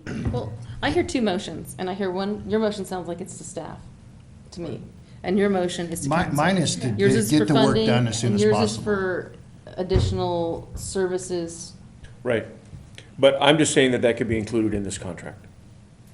If it adds $200, $300, $400 to it, it adds But I think $200. we need to take the motion separately, right? Yeah, I think it should be separate. Okay. Yeah, I agree, because we don't know. We just don't know. It's another- So I think the first motion, My first the motion to get this work done, I think should go. And then, Randy, if you want to make a second motion or. To staff. To staff, that they look into, and I will support that 100%. Exactly. Yeah. okay, Okay. so we have two motions. We'll That's do with the fine. first motion? First motion. Do we have? We do not have a second on that first I'll motion. second We're that still a little first out of motion. order here. Okay. We're always out of order here. Okay, so now typically there would be discussion on that motion and a potential call for I think that's when Chair vote. Haney's would come in and say that Right. he wants to I don't make think they'll do a that. recommendation. Um, As we've already done everything out of order, I think we had the discussion about the motion before we finished having the motion. Right. Is really what happened. So is there more discussion of the motion that we've already discussed that we now have a second on? No. No, so instead of it being a motion, can we just request, Steve, that you contact Skate? I think we need to, And- I think we need to finish the first one on the table and then move to Oh, he yours. said, think we we just said he had a finished second. Oh, You seconded it. We need to vote. Oh, okay. And wait a if minute. there's, There's two either- different motions that have been brought up. you can either continue to discuss the first motion, or if you're ready to vote, you can vote No. on it, or you can, somebody could offer an That amendment. motion, is there, More discussion? is there more discussion on Robert's motion and Sage's second to Robert's motion? All in favor? Aye. One no. Okay. Okay, so now getting to phase 2 of this. I don't necessarily need, I think we need a motion. I'm just asking that you contact, Well, if you No, want, you can, I- to staff. Randy, I think it's important that you have it in a motion. That way, they have to come back to us. To request the staff. Exactly. They have to come back with a report of what they found out. okay. So, Back we go to the motion. Not saying to Steve, you're gonna sweep it under the carpet, don't get me wrong. so we're gonna make a request that California skate parks, provide training, proper training in the inspection of Ojai skate. defects of the I don't know, maybe I'm getting too wordy. Yeah, But the structure of the Ojai Skate Park. I think And what you want to do is ask them for an in-service, because you're getting broader there with you asking for how to inspect it and everything. If the in-service is more grouped to what they need to look for and everything. That's up to you, though. I think I understand what the direction here, and as long as, if the commission is clear and in support of that, but it sounds like what staff needs to do is have a discussion with California Skate Parks, let them know that we have a desire to get a little additional education for our staff so that they understand the elements of the skate park and what they should be looking for, and particular trigger points and things that they should be aware of when they go out and do their inspections, and to see how we can possibly accomplish that. I would like to at least see if maybe in the discussion, maybe we could get that as, maybe we could just glean off them. I hate to put it in, not necessarily in that informal of a way, but to actually say, look, we'd like to be able to achieve this. How can we do that? It may be that we may be able to just kind of piggyback along with this and accomplish that. They may be willing to provide that training. I think they will. And if not, then we could ask them for a proposal, if that's something that they would be willing to do, and get a cost for them. This is my concern. If I asked you to provide the safety inspection sheets for that facility, Yep. and you presented them to us, and then we looked at them and said, okay, there's not one of these items that they're doing a repair on that's in that inspection sheet. So what are we inspecting? And that's what I'm trying to say here, is that facility needs to be treated special because it's a unique environment. And we need to create some type of a check sheet for that unique environment in the future. That's all I'm trying to say in this, and how we achieve that, I'm open to it. Yeah, because. But it is not a playground. It is not a ball diamond. Exactly. It's a special. It's not a swing set. It's not a merry-go-round.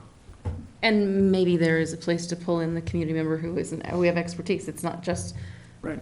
there are other places that maybe we can work together, and Shane can maybe help with this as he's. Right.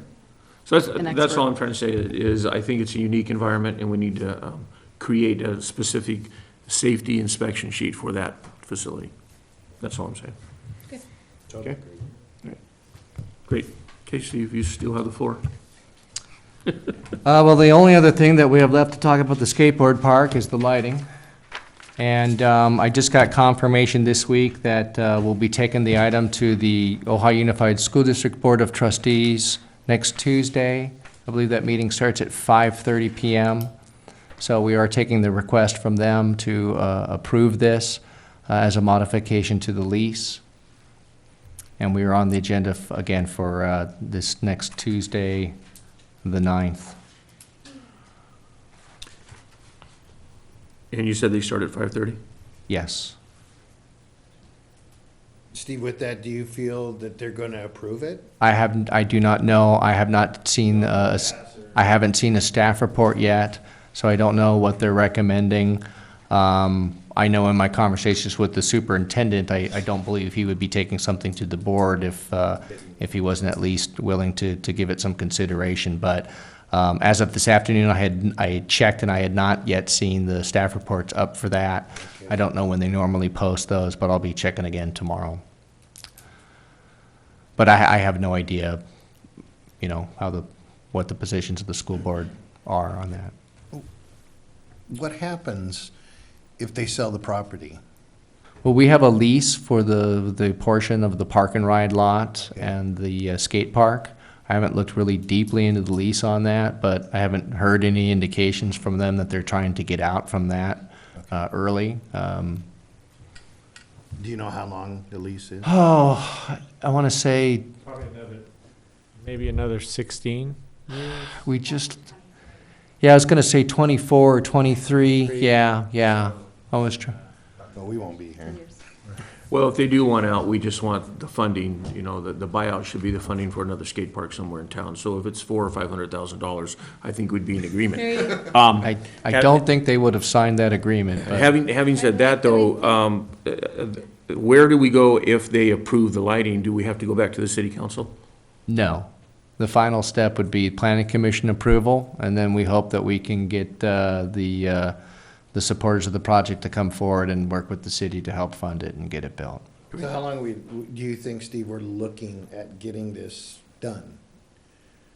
I don't know because I don't know that last factor. I just don't know, and I don't want to speak to that. Our marching orders and our strategy, quite plainly, have been to try to knock down any barriers and obstacles on our end, and then try to come back around, because obviously we've heard that some folks have pulled out their funding, and I'm not really quite exactly sure where that is.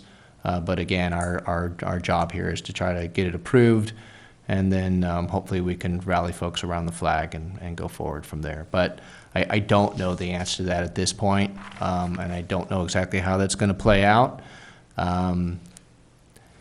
And we'll have to cross that bridge when we get there. But certainly if, you know, depending on how it pans out, if we don't have sufficient funding, then we would probably be taking a look at that at the staff level, but I'm getting ahead of myself at this point, so. Okay. But I mean, it's not just going to, I guess to finish that thought, we'll keep you informed as to what's going on with Yeah. it. And like any project or improvement out there, be up to the wisdom of the commission and ultimately the council on what they would like to see and how they would like to fund it. So obviously, we're hoping that we can still work with some partners in the community that would help fund that project. Okay, so that was my next question, and I'm sorry that I'm asking so many. I wasn't at that one meeting, so but the funding for that, has that been placed all on to the skate park? The skate group or skate Ojai, or are we is the city funding part of it also? I don't know that. That's what I'm saying. Oh, you don't know? I do not know at this point. So our job is to hopefully re-engage those folks and like I said, get folks to rally around the cause. At this point, we're trying to knock down the approvals and then come back. Okay. So if I'm correct, the city council did approve the lighting. And then we got caught in a sidebar about safety, correct? And now we've come back and we've kind of resolved the safety issue, so it seems like there's pretty good go on that. But what's the pulse of planning? Have we done any presentations to planning prior to this? Have we talked to anyone in planning? And do you have any concerns that the school board may say yay and planning may say no? Have the lights been affected by the dark sky initiative? Are there any issues that you think we should be? We don't foresee any issues at the staff level. Obviously, we don't poll or query commissioners or council members or before a meeting, so we never know where anybody is going to lie on that. We put a recommendation and go forward, and then we go from there. Okay. But obviously, if the school board doesn't approve it, they're the property owner, that would be a big obstacle. Planning commission, again, I can't speak for them, but staff doesn't see any reason why we would not be recommending approval at the planning commission level. Okay, great. All right, any other? I'm kind of a little bit confused. So the city council approved it, and the planning commission now can trump the city council approval? If they say no? It's a little convoluted, but I can explain it. A little. In this case, the city more or less is the applicant. So we would not go forward to the planning commission and say, we want to do all these things and make all these changes. And the city council's going, excuse me, what are we doing? We didn't approve that. So we needed approval from council first. And then the reason why we need to go to the planning commission is because the original lighting plan is just for security lighting. So by the code, they would need to approve the lighting plan for the recreation. We don't see particular concerns with the dark sky. Recreation facilities are actually exempt from that. However, we feel that the project complies with the spirit of the dark sky.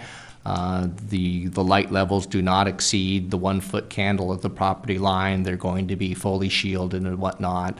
And of course, they're LEDs, and they're also going to be compliant with the new Title 24 regulations. So I think it's Title 24, yes. Thank you. So they're pretty robust in meeting most of those standards. So So we don't anticipate issues with that. In fact, we did have some, we've had some correspondence with the Dark Sky folks, and they did not indicate any opposition to the project. Great. Okay. Should we have all or some of us at this meeting, or is it just on our own for sure? What kind of support do you I need think from our us? chair. From us? Yeah, I'm I gonna plan try on and going. go, yeah. Okay. I think it's Oh. That's why I wrote it great down. to go and answer questions and show. I would say that support. the folks that probably need to be there are the folks who are the constituents who would be most affected by it, which would be the people who would be using the park. I think you would probably want to get those So folks. we should all ride down mobilized. on our skateboards, that's what you're saying. Yeah, I will. We should have a rally at the school board. Just make sure you wear your Say helmet. that. Wear your helmet. Wear your helmet. Wear your helmet. Wear your helmet. When if you're over 18, get your elbow pads on. That's right. Okay, all right, Steve, thank you. Okay, so, that's our skateboard park update, yes? Yes. So now we're on to number C, Steve? Yes, this is the commission asked to put this on every month to get reports from the commissioners on their assigned focus area. So this is the time when I get to stop talking and you get to take over. Okay, we can just go around the commission here. We'll start with you, Robert, and just, I kind of made my, a couple points earlier with just the things that I've seen. I do notice that I think we should probably start looking at updating the painting around the facility. Is starting to look dingy and stuff. Have they? I'm not disagreeing with you, but what specific areas are you looking at? Right now, I went to Zarazoti. Uh-huh. And it's looking like the little outbuildings out there. Okay, yeah, yep. You're talking like the you- gator shed Gator where we shed. store the softball, the gator shed, yes. and where we store the lawnmower. That area in there, right just to there. kind of clean it up in there, and, Uh-huh. and it just kind of looks, run down and everything. All the other parks, I'm walking around, I noticed that, like Libby Bowl, these trees that we've worked around and stuff are starting to kind of lift some areas out there. And I know it was some of the oak trees that we had to probably leave there and work around and everything. And so I don't know what's going to end up having to be done with the concrete or. I haven't noticed that. Yeah, walk over. concrete and asphalt? Yeah. Just walk over and just take a quick peek at some of the. Okay, maybe we can talk Yeah, afterwards yeah. and. But other than that, everything I think they're doing a great job on. It's just that we have an old tired facilities and different things. I think we should engage people that want to do the, like we did for the horseshoe pits. Engage people to come out and fix them. That's the way a lot of that's going to get done. And with some sort of a buy-in agreement for them, you can use our park, and I think Pony Baseball still has that, right? That's what I'm looking at Mr. Kotz's for. Yeah, you're talking exchange of services Right. Yes. plan or program. Yes. Yeah, we weren't looking at the area you just specified at Sarasota, but we were talking about repainting inside of our game room, which there's a lot of push for the changing the color, that mint color that's in there. But we said we could definitely add on possibly that gator shed area to this exchange of services, and we are working with Pony Baseball You got to Pony, do you've that. got soccer, you've got, other people that you Yeah, can staff, go to. one of our staff has been discussing that with Pony Baseball and Good. the process of it and what we need to do, but we could add at least that part of it, and I don't know if extend beyond Sarasota Park if we need to. Did you see all the new keep your dog on leash signs? Yeah, I how is that working, by the way? It's hard to gauge, but Didn't the it's not, you're never going to get 100% compliance, of course, but between adding mutt mitts, adding those leash signs, at least it's something you can point to when the dog is off leash and you're not appreciating the dog off leash. You can at least point the person to the sign and say, did you not notice those signs, and why aren't you following them? I think Because that there's was- several of them, That at was a least now great you can addition for me. I think point to that's- them anyway. Yeah. And remember, that's one more post that we have to weed eat around. So let's be careful about how many of these posts we put on our facilities. We didn't add, actually, we didn't add any posts, Randy. We attached the leash sign to the already existing mutt mitt dispensary, so no Because every added- time I hear a no sign, posts were, no posts were it added. just or- reminds me of that song, signs everywhere, signs, I'm just,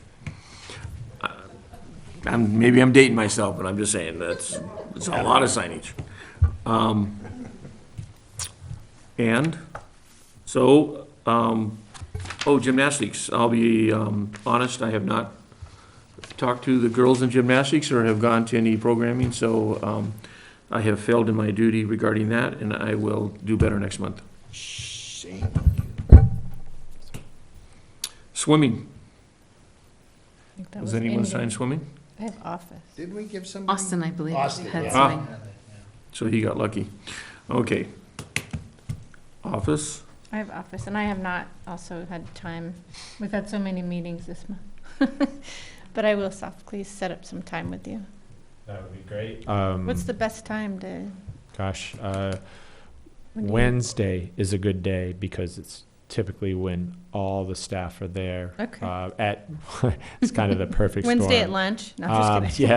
Yeah. No, Wednesday afternoon, like early afternoon would Okay. be the best time to come, and you'll see all, whether it's part-time or full-time staff. I mean, Vicky's in gymnastics by the afternoon time, but generally speaking, part-time, full-time staff that's the one day we're all there. That's when we typically have staff meetings as well. So if you come early afternoon, you will catch all staff. that's do probably that. payday. Thursday. Okay. All right, and then we had. Got to sign their time cards on Wednesday. And then we had sports leagues. Yeah, well, we're kind of in between, I think. Flag football starts this week. How are the numbers there? So are we going to have 4 teams from each school?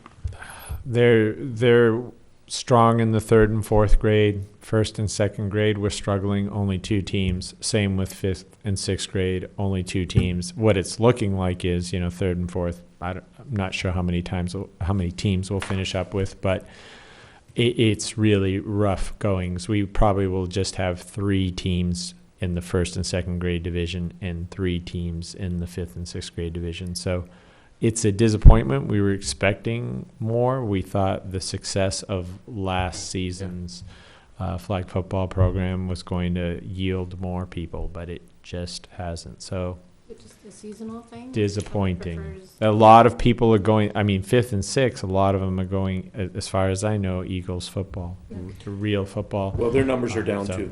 Very much. Well, I would then attest it to just lack the of, sport. lack of youth in the valley, I would just say. I mean, whether it's the school district fighting with that same, having to combine classes and the same issues. And there's just a lot of things, other activities going on that children can pick and choose. So we've got small numbers, a small community, and lots of programming to choose Well, I'm from. not gonna get into the marketing side of it, but, again, because I don't know, the numbers are down, we'll just have to accept that. Yeah, yes, and again, I wouldn't put it to market. I don't think we do any, for basketball, for example, our numbers just stay strong all the time in that, and it's just a sport that just feeds itself all the time. Maybe it's just because people are more interested. Well, I think There's a consistency in basketball that people have a strong interest in, but even those numbers dropped slightly. I just don't know. I don't know if you can send it to marketing problems, but sure, you say that each All I'm time. saying is public awareness, public outreach. I still think we're limited if we're just gonna try and get teams out of grammar schools. It seems like we should be marketing to the general public through our recreation guide that we have flag football. And that it's open general, you don't have to bring a team in, come sign up. Oh, not from. Yeah, it's just, yeah, and. You're saying rearrange the program just to say not school by school base. Well, Well, it doesn't even have to do with the school, it has to do with eliminating the need to provide the coach and the whole formal format. Isn't that what you're saying? Right. Basically, like any other sport we do, like basketball. similar You'd to have the other- everyone come sign up for Yeah. basketball and not have to have the pressure of finding the coach and doing all of the organizational part of it. There's just two ways of going about it, and so maybe this methodology isn't working, and maybe we try another one next year. That's all. You're right. Because that's the way we do soccer. That's the way basketball goes. It's everyone throws their. You just you register, and we still have to come up with the volunteer You coaches do. for each team, but not for specifically for each school. And I think hear you're- your point. You're less susceptible to losing a few key people and it really declining a program. Because when it's coaching dependent and certain people are really strong and maybe they phase out, you kind of can have some lean years where you don't have someone to step into the shoes. But I hear you, Yeah. and we may need to review and look at that the I way also think last the way year- it's designed. I also think last year you had a lot of coaches from the high school, where a lot of the kids that were playing ball were actually coaching. And they've actually have graduated. Right, but the reality is, I haven't heard any of our kids, because I'm still coaching, none of our kids are talking about coaching at the rec center. So again, I don't know what the outreach to those kids, if you needed volunteer coaches, are. I'll look into that, Randy. I'll see Yeah. if it's more struggling with participants at this point than actual That's what I'm coaches. hearing. Although Right. we can reach out to the high school players for coaching, and Right. it's more we need players rather. Yeah, Okay. we'll get the coaches. Okay, so sport leagues, any other adult league things coming up? Softball in about a month. How are you guys looking on that? Oh, yeah, I was going to do that in my adult sports program Oh, report, okay. but I'll just touch on it briefly. A year ago, we had one night, 5 softball teams. Now, we have 3 leagues, or 3 nights of softball, 17 teams. So went from five teams one night to Losing 3 kids nights, and gaining 17 adults. teams. Yeah. Well, and then you'll bring back your softball tournament that was grounded how many years ago? That was a big, That was a big draw. huge draw for our facility. Yes, one step at a time. There you go. Adult steps. Okay, so I guess we're at the bike park. Steve?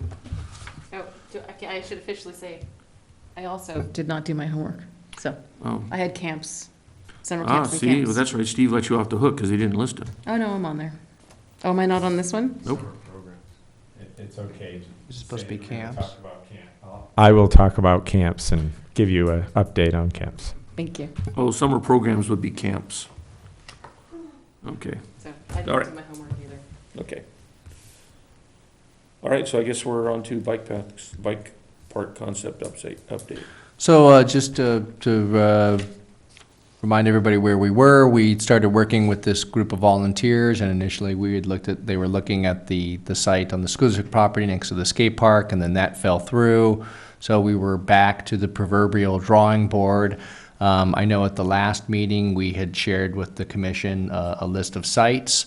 I don't have any new locations other than we did ask the group to go out and try to see if they could come up with some other properties and encourage them to, not just limit that to city properties, but also to check with the county, see if they had any options or any available land or any thoughts. And then also, also to keep to keep options open if there's a potential, even a private property out there who'd be willing to enter into some type of a, lease with the city for, some nominal fee or something like that. Again, probably difficult to find, but, figured at least shake the bush to see what you can find. So we did meet this week, and they're continuing to go out and take a look at some of the sites, and we're waiting for feedback from them on that. The one site that they did come up with as another potential location there is some county-owned land that is just west of the fire station on Ojai Avenue. I guess it's hard to see, there's a triangular piece of property there. This is not the property on the east side, which might have been a little more ideal for their concept. But they did speak with Supervisor Bennett, and that was thrown out as a possibility to take a look at. It's a bit far out, that's the one concern with that. And really what we're trying to do here is trying to come up with the best possible site, and then we'll work with them on their proposal and bring that forward. But we want to find a location that ideally has access to bathrooms, because we know that is an issue. And putting in porta potties or things like that has not always been well received in the past. So obviously, ideally, if we could find a location where there was bathroom access, that would certainly be helpful. We certainly want it to be compatible with the surrounding area, so it's ideal if we can even get it, in or next to an existing recreation or city facility. One of the areas that we told them suggested to take a look at, and again, this is just, we're just talking concepts at this point. We haven't vetted this up the ladder. We've gotten as far as discussions with them and some discussions with the Parks and Recreation Commission. We asked them to take a look at the parking lot at Lower Libby, just to see if maybe we could possibly carve out some space there. I know any place that we choose is going to have some impacts, and certainly that lot does get heavily used from time to time. However, for a large portion of the year, it's fairly empty back there. But again, we're just talking concepts at this point with them, and hopefully try to come up with a site that will work with everybody. So that's really where we're at this point. They are very focused on putting their efforts towards finding a location to build a pump track, to build a bike park. They're consciously kind of moving away from, trying to integrate with the skate park or take that on. I think everybody recognizes at this point that probably makes the most sense to try to find a spot where we can do this. It's much like, and we had a little bit of a discussion, which reminded me a little bit tonight as we were having the whole talk about the scooters and the bikes and all that. And I think part of what the issue that we have here is it's kind of like we just went through and we remodeled our bathroom, and we have a really nice bathroom now. And I'm talking about our skate park. So the time to overhaul, because you could build ideally a facility that could maybe house and serve all those uses, but we're 4 years into our remodel, and it just doesn't seem like the time to do that would be when you do your next remodel or your next tear down or something like that. Hey, we always wanted to have blank in here, so let's see if we can work that in there. So anyways, I think they're all good signs, and they're working very, very, very carefully with us. And So you really like the Lower Libby? It's got restroom facilities. How about the neighborhood impact? Is it, are we far enough from any residential houses that they're going to be impacted, but it's not in someone's backyard? Exactly, it's not in someone's backyard, and of course, what it's got going for it, it's already a defined park and recreation area. Right. Yeah. And of course, one nice thing that as they've presented this proposal, they're not trying to get so this it's not going to be a nighttime operation. Right. So when the sun goes down, the park would close. Certainly I think people are a little more concerned with noise and things like that as it starts to get into the evening hours and right. Things like that. So, but again, I'm sorry. How big is? Couple acres. How big is the bike park? They can get big. Well, Pump track is what. I can try to answer it in a very abstract way. One of the areas, again, just looking from the 30,000, 5,000 foot level, looking at different properties, we said, well, there is the old tennis courts back out here behind City Hall. I don't know if you're familiar with that right out there. Yeah, there's 2 old tennis courts out there, big asphalt slab out there, and the little gazebo viewing area and everything. They looked at that site, and they determined that that was just a little too small. So, that's about, a full-size tennis court. So they need a little bit more space than a full-size tennis court. So they're looking at like an acre. No, There's some tennis courts at the junior high that aren't in use. In fact, there's more tumbleweeds, there's more weeds growing in them than there are people that could use them. Maybe we suggest that they look at that site too. They ought to go to the old bowling alley and take the whole parking lot over out there, rent that place from That's them. another, I think someone privately. yeah. Well, what I'd like to see is if we can, to keep this, in circulation with us, that we talk about it on a monthly basis. I don't know how the skate park went. I don't know if it was discussed every month at every recreation meeting. But I think one of the fears is that, again, we forget about it and it's on them. And I'd like to think that the city, especially the recreational people in the city that, who have kids who are riding BMX bikes, would like to see us keep it on as an agenda or a discussion item, just like this. And I think, I know what happened with the skate park is we ended up having it as a topic or on the agenda every time, but we moved it to the beginning because usually it was parents and kids that are running a nonprofit, so at least they didn't have to wait till, it's almost 9 o'clock at night, till the end of a meeting. So it was just a little, line item, so. And I would like to hold up that as a process, as that last skate park process was no wonderful example of any process I want to go through again. Yeah. I just want to put that out there. When people say, when this whole patience idea comes up, that was an unreasonable process from my perspective, having lived through it. So it needs to be, and I have no criticism of what we're doing right now. I think we're on a great path. I think staff has been incredibly responsive. I think things are moving along. But I just want to be really clear that the skate park process took far too long and was not, from a perspective of someone who went through it over these many years, an acceptable timeline or responsive process. So to be clear, I think we are on the right path. I think all the things that need to be happening are happening, and I'm very pleased. I think staff has done a great job of keeping it moving. But to be clear, I think it's a great idea to keep it on our monthly agenda and just keep checking in. Right. Yeah. Right. And I appreciate, Steve, your effort too. You wearing all the hats. Yep. And you're doing a great job. Keep Great it job. going. Okay.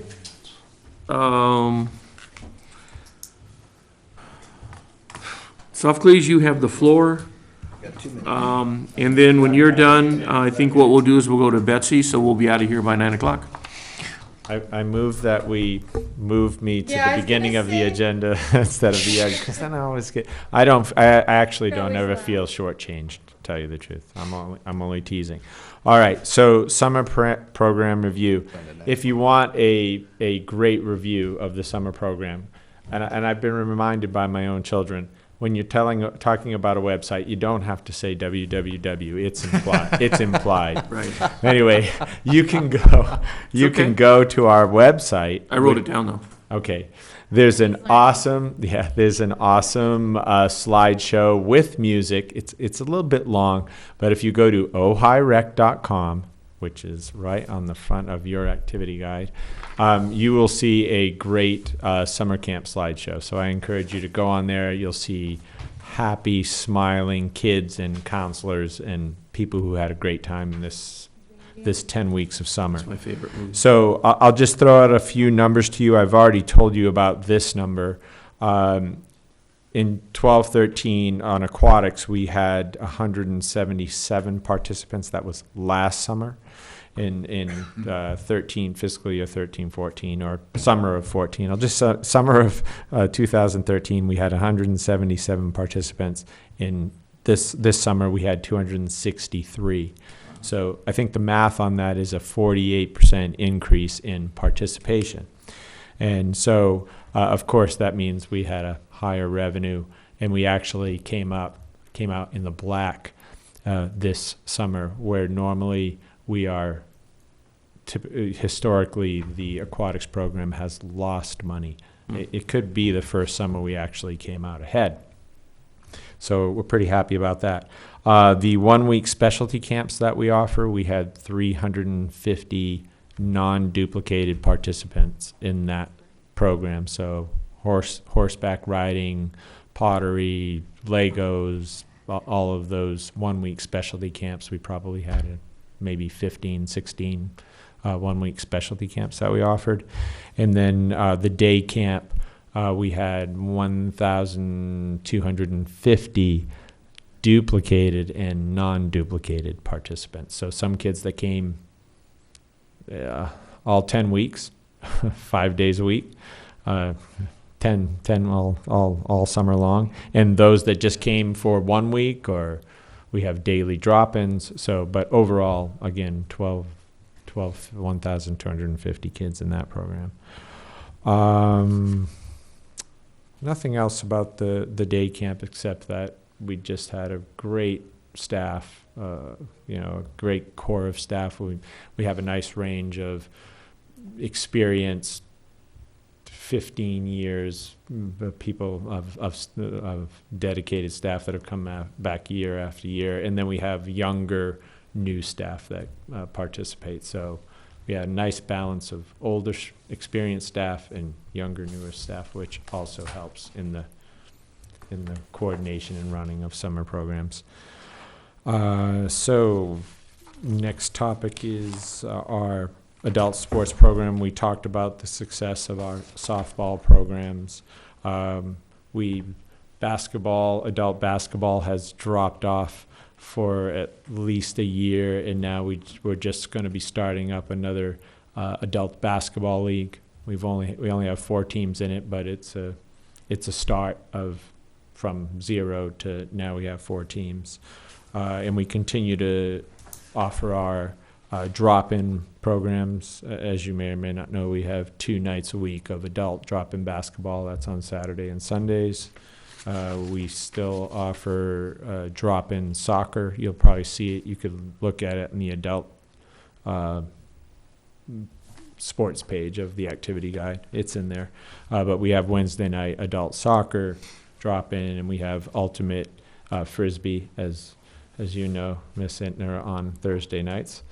Yes, he's there right now. Is he there right now? Excellent. So we're really proud, though, of the progress we made on the adult softball. Again, we went from 1 night a week and 5 teams a year ago to 17 teams and 3 nights of softball. And there's a little bit of a push, too, to get co-ed soccer started back up again. So I feel like we're making good progress in the adult sports programming. But there are other adult sports going on, like adult kung fu. CrossFit, of course, has been extremely successful. So those are all adult. And Gary has added his senior lifting program that's still not number-wise going strong, but even the 5 or 6 that attend 2 days a week are really enjoying that program. Fall activity guide, you see our latest edition. In that edition, I've brought just one of the flyers that we made up on the movie nights that we're going to be having. So we are going to have our first date night, and it has details at the bottom of that flyer that you have, that little flyer. Great idea. Yeah, so Friday, I think September 12th, is Friday night. So parents can just drop their children off, ages 5 and up, and we'll have staff there, obviously, and we'll provide pizza and popcorn and drink. Yeah, it's a great deal. So hoping to get some, and the movie is Toy Story, the original Toy Story. So hopefully we'll see a nice turnout for that. We have staff. We'll have 2 or 3 staff there. Yeah, but peruse that activity guide. We've got some really nice classes in there. I am, buddy. Borrow mine. They all want to go to your movie night. Excellent, excellent. Well, they want to come to the movie night? Yeah. It's for kids. It's for kids. We have family nights, we have family movie nights in there too that you can come to. You can always be a volunteer chaperone. That's right. There you go. And on the marketing end, we continue to push our Facebook page and post as many activities on that Facebook page as we can. We've mailed out this large postcard, and the larger postcard is because the post office said, this is the size you actually need. The previous ones we were sending out, I guess, weren't to specification. okay. They were too small. So we're more than happy to print these, go big and print these larger postcards. So these just were sent out, and you should be receiving yours if you're within the city. You got yours today. Fantastic. And yeah, so Facebook posts and email blasts. So, and I always talk about the email blasts. And if you're not on our mass email list, like if you don't get, it would be great if the Park and Rec Commission, you could just give us your email address so you can be up to date with all the emails we send out to all the people that are in our database. Let's just put them on there, and if they Yeah. complain, they'll have to This deal is with true. Do I have your permission to put you on, Just one put you thing in to the read. system? Just one Okay. more thing to read. Because you'll get a concept and an idea of all of the emails we send out to I'm our already on Matt's database. list. Is this the list we're speaking of, or is there another list? There are program-specific emails we send out, and then there are the mass emails that we send out. You should be getting think I'm on both, both, essentially, yeah. I like that all the photos, they're not stock photos, they're like real photos of the kids. Yeah, there's maybe one stock photo in there. All the other photos are of our So programs. the families of get it, they people. see their kid, they know people. This goes within the city. I only have one question. Yeah, let me answer Roberts. Yes, that just goes within city. We don't go out to Oakview with those. Well, we go a little bit outside the city limits. Oh, I'm sorry. Matt, other staff would be able to.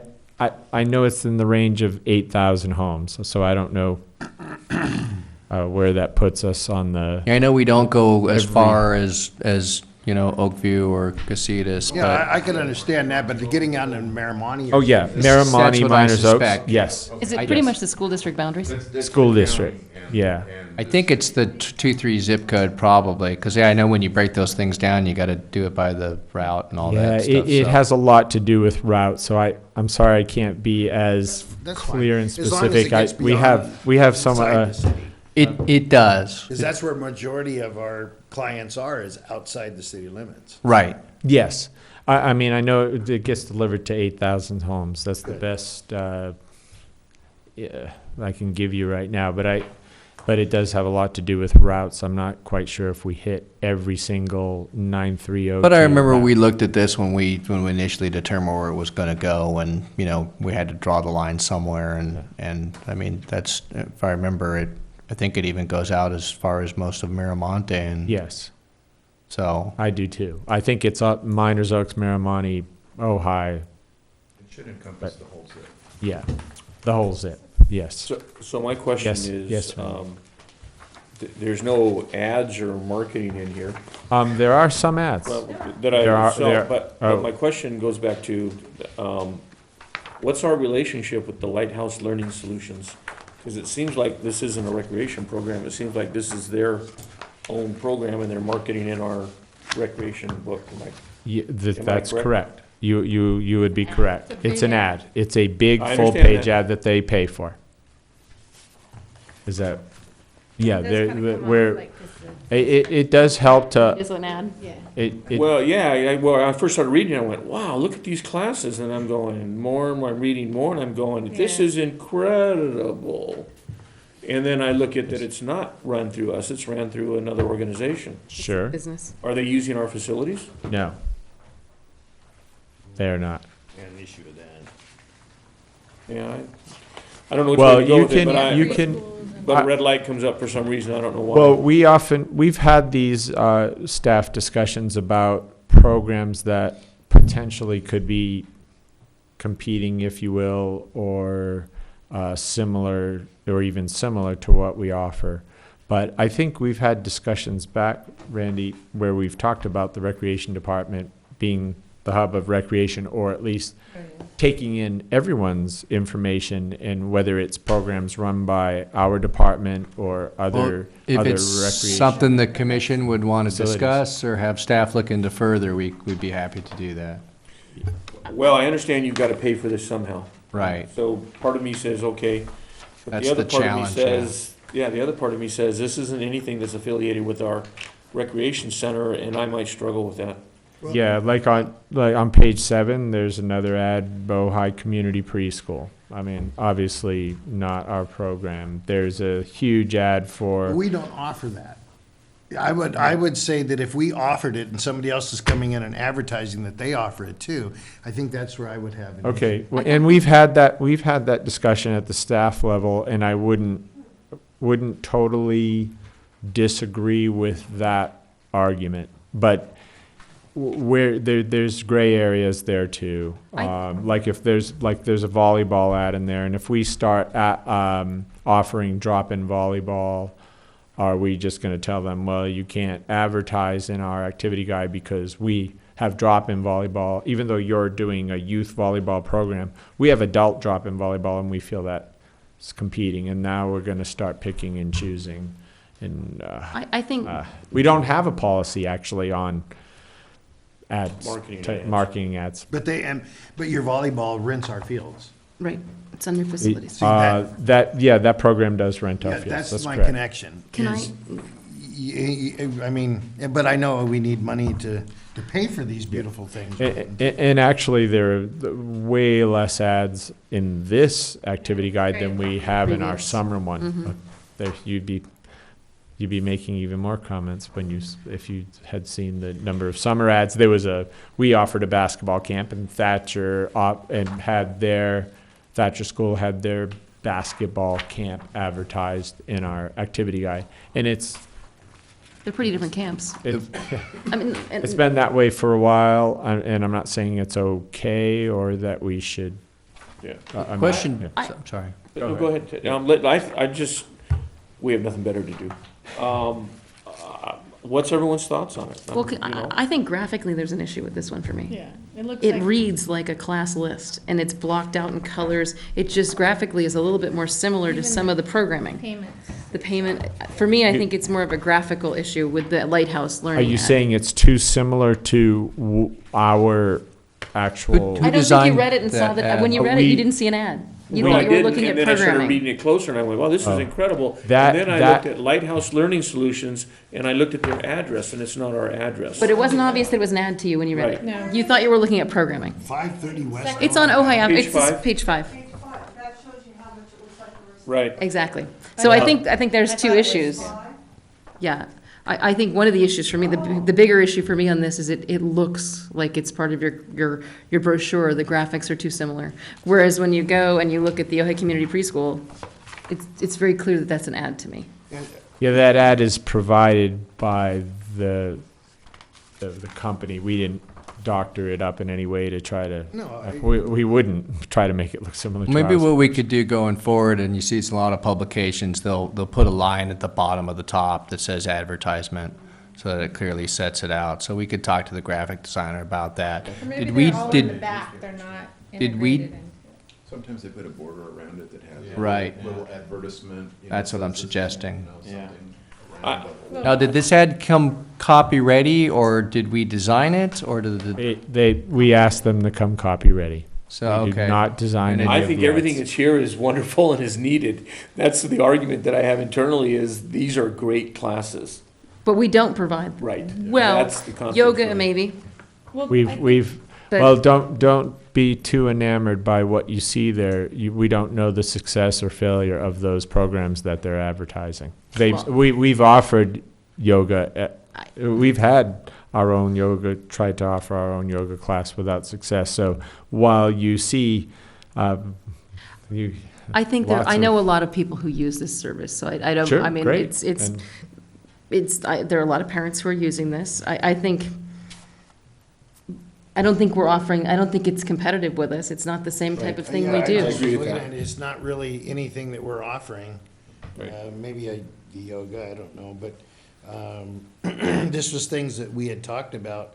I think Chairman Haney had talked about Yeah, that is we're missing. having a drop to where a kid can come by and take care of his homework or something too. And this comes back to another larger discussion, Yeah. which I would love to put on the agenda, which is after-school programming, school coordination, possible partnerships. Teenagers. I think that the way it's paginated as well, it's like it's right in the beginning. Do you pay more for this, where your placement is? Because I would probably maybe put all the ads in the back and it's have a usually- full brochure.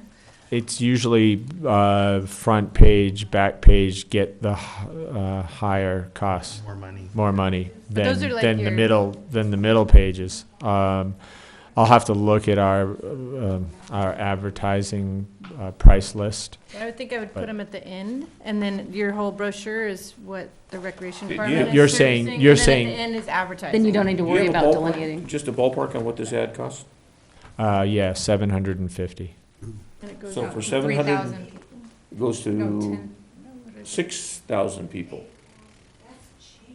Yeah, Well, that's dirt it cheap. doesn't, it does not go to, well, Goes to the schools. I didn't set price personally, but it doesn't go to 8,000 people.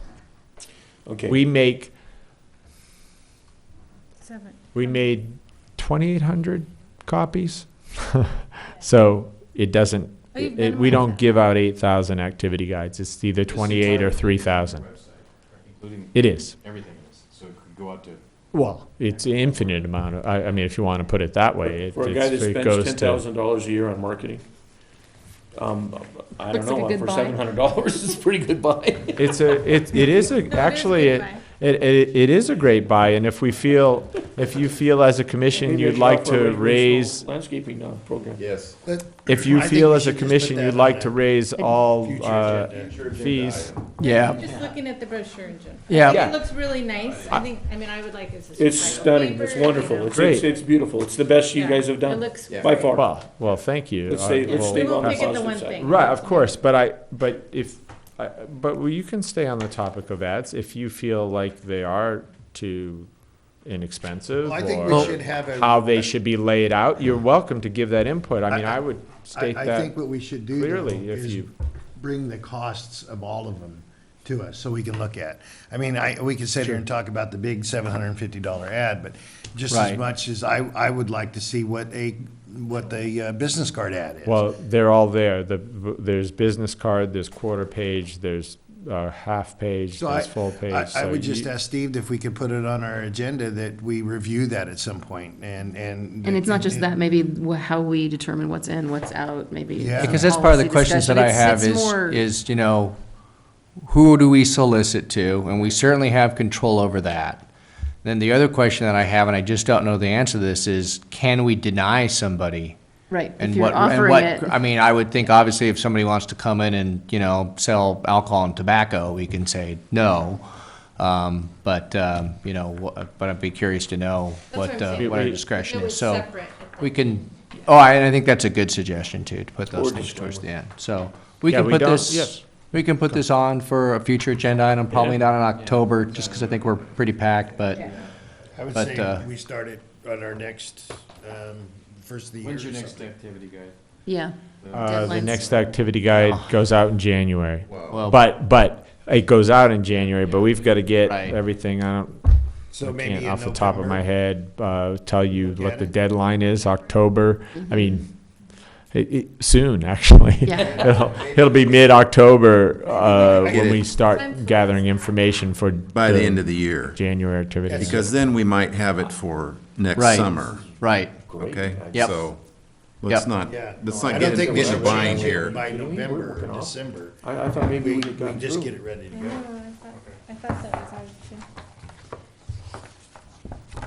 But. Well, when let's you end it guys, good, when you though. guys This come is- over and you're doing your homework on When I'm in the office. when you're in the office, you can ask for that information, and we certainly will provide it. But these, trying not to be defensive here, these prices have been around for a while, and the increases have been small, and it's just an awareness and an education. So And can I I know say you're a that little shocked by the low sticker price for these ads, but they've been in existence for a while. Well, I think what's going on right now is, even the city is going through the planning division, and they're reassessing all their fees.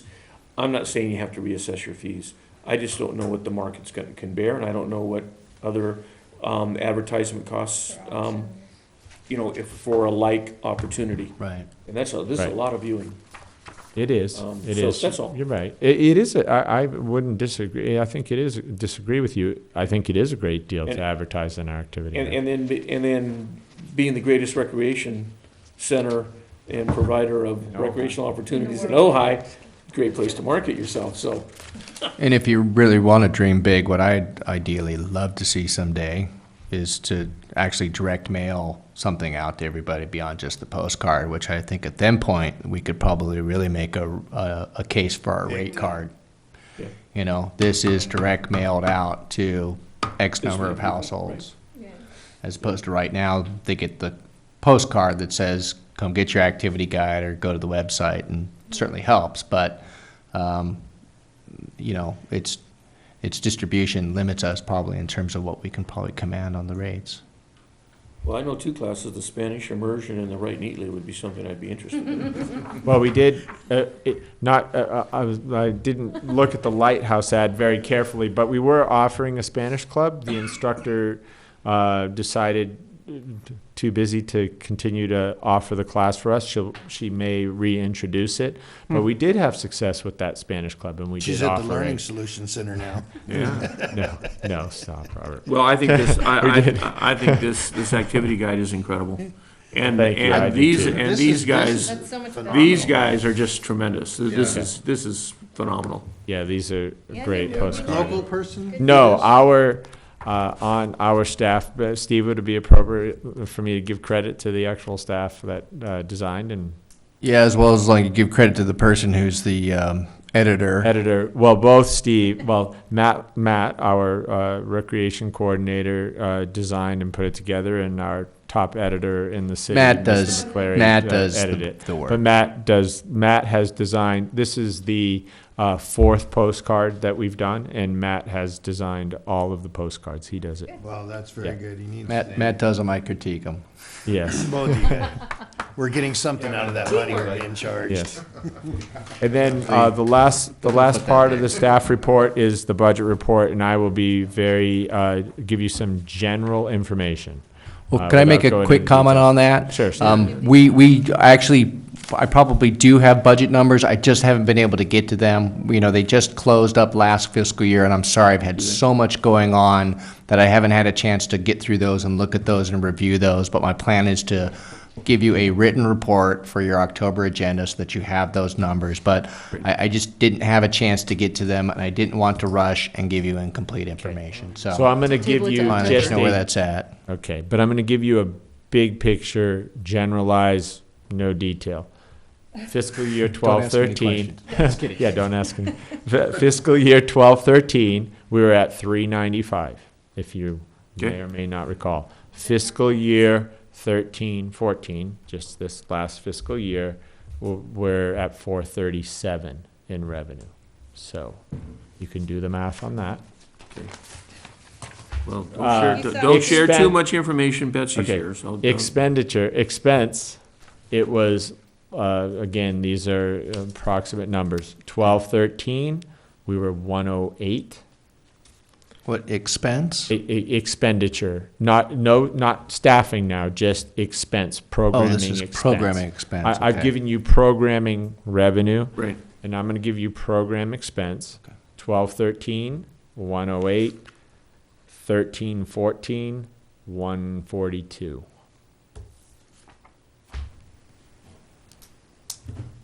You can do the math on that. Give us homework. Cool. Yeah. Yeah. We are offering a math class for adults. You'll see that. It's at the. Well, it's. Sounds to me it's real for- quickly. It's for how to teach your children math. Common Core? So all I Common can Core tell you. certified? Say what that? Common Core certified? I'm not sure what that is, but yes. For 10th grade? All I look at when you, just a quick comparison on the numbers is revenues are up and expenditures are up. So it looks like a wash to me. Ooh, No, well, you're gonna make You might think that, Randy, but I'll Let's wait put till it in a next different way, if you like. Participation numbers are up. There you So go. that's our goal. Now, with that, I would agree wholeheartedly and turn the floor over to Councilwoman Betsy Clapp. I have nothing. Good. Really? Nothing? Thanks for coming. Yeah, could you come to the podium? What's your thoughts on the BMX? On what they're trying to achieve? Just a simple, quick answer. Speaking as an individual, not as for the whole council, I would like to see the skate park continue to be used for the skateboards. And that, for me personally, is a very important element in any sort of support that I'm willing to give for a BMX and scooter park. And I would love to see them around a bit more when these are agenda items. When it comes before you or comes before council. I've never met anybody who is involved in the BMX park. So I'd love to see more of participation on their part and interaction directly with the people that they're asking for this, because this is a big thing for the city to come forward and do. Right. It's very generous, and when we have crumbling roads and a council chamber that's really seedy and ratty looking, I was just sitting back here going, man, it's really ratty. I mean, look at, it's got chipped out Right. Formica, and so to me, I really like to have that kind of participation from an organization that is coming to the city with this kind of request. And as the skateboard people did, or other organizations like the Green Coalition, there's more of a connection, and I'm not getting that, and that concerns me. But that, again, I'm speaking as an individual. Okay. That's where I'm Great. coming from. I do know in the recent discussions that we had that I think the group acknowledges that, and I think you're going to probably start seeing them more often at the city council meetings. Well, I think they should be here though, too. Yeah, and I did suggest that to them, and who knows, they must have had something going on, but she's really aware of that. I said, you should go to every meeting, all of them, city council and park and recreation. All right, so having said that, is there anything else, any other business we need to do, Steve? Yeah, I'm aware that we have a conflict with at least one or two members for the October 2nd meeting. So I didn't know if we wanted to stick with that date. We're fine, this chamber is available, but I know at least one member, or maybe, because I believe that the city council candidate debate has been scheduled for that night. So I just wanted to make the commission aware of that. Obviously, we have a candidate here on the commission. Is it possible to move it, or? The candidates, No, the date for our meeting. absolutely. We What can- does the calendar look like? Well, usually Is it the first or the second? I could try to go through some dates if you want to do that. What was the It might reason be again? easier for me to, I have a conflict too, but that's two of us down, but that's still, you can still go in without, so. For that night you're talking about? so I guess the first question is, do we want to go ahead and stick with the October 2nd date? And if not, then probably the easiest way would be to follow up by email after the meeting, and I can go through the calendar, and then I And can, just pick dates. I can then poll the commissioners. Well, I know try I'm not gonna be find a here, and good date. Sage isn't gonna be here, but are the rest of you gonna be here? The second I should be, but if we move it, it gets difficult. Okay, so you're for the second, Robert's for the second, okay? We play all our matches on Tuesdays and Thursdays, but that's at Thatcher, so it won't be, today was up in Carpenter, so. And that went really late, so I'm available on the second, but I don't Okay, want to move. Okay, it's so the that's commission's call. Technically 4 plus Yeah, Austin. I'm fine if you need to move it, I just. Yeah, I don't mind. My preference would be is to go ahead with it, but I understand too that we may have an issue to where, you know, I haven't really known what's on the agenda yet for it, to where everybody's involved and I don't wanna have to postpone something to get. I see, okay. So it's gonna be budget. Which we should all be. Yeah, I think that right there tells you if it's budget. Isn't it? Because Yeah. next time it's Yeah, budget. we wanted to talk a little bit skate more about capital ordinance. improvement plan. No, I think we should move it then, but that's my suggestion, so where everybody is here. Well, what I'm saying, what it appears like maybe what I could do is just, we can poll and then go forward from there, and if we can find Yeah. date. If you can find a that date, great, but don't. Seems to work for everybody, and Yeah. if we can't, then we can. Stick with it. Then we could stick with it, or, okay. I So think that- I I'll, think that makes the most sense. I will send an Thank you. email out, with some potential dates, Okay, and, we'll go from there. wonderful. Thank you. Okay, does anyone else have anything they'd like to add to? Well, are we gonna go over future agenda items just to Right, catch, that's to what I make was sure? gonna say. Okay, sorry. Right, that's what I was gonna say, does anyone have anything Well, we've got they'd the like to skate, add, the or? skate confiscation ordinance will come back. For sure, advertising at some point. I'd like to add a discussion of after-school programs and possible partnerships with the school district. That's a great one. And sooner than later would be good, and that it's the beginning of the school year, but I understand we're quite busy, so.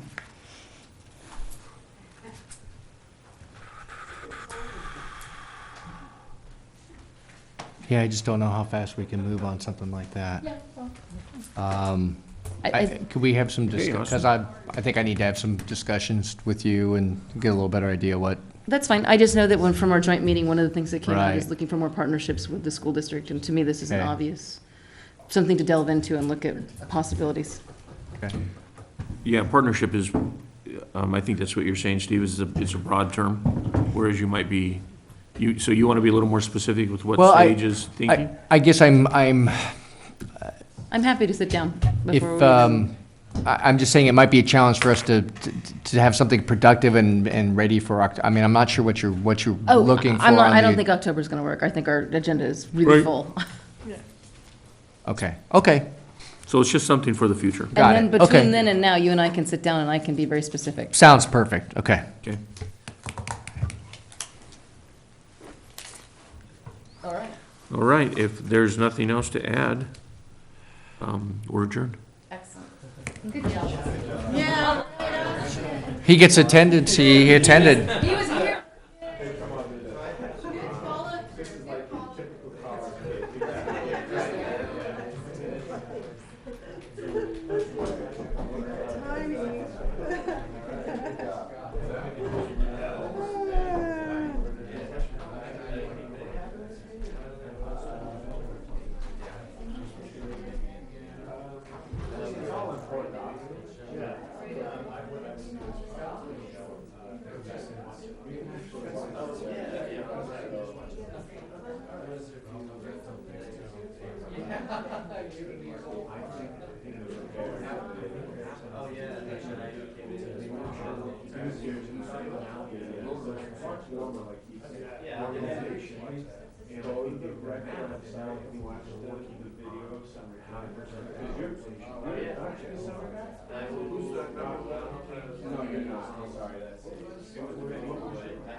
Robert was, she's usually my person, they usually bring sage,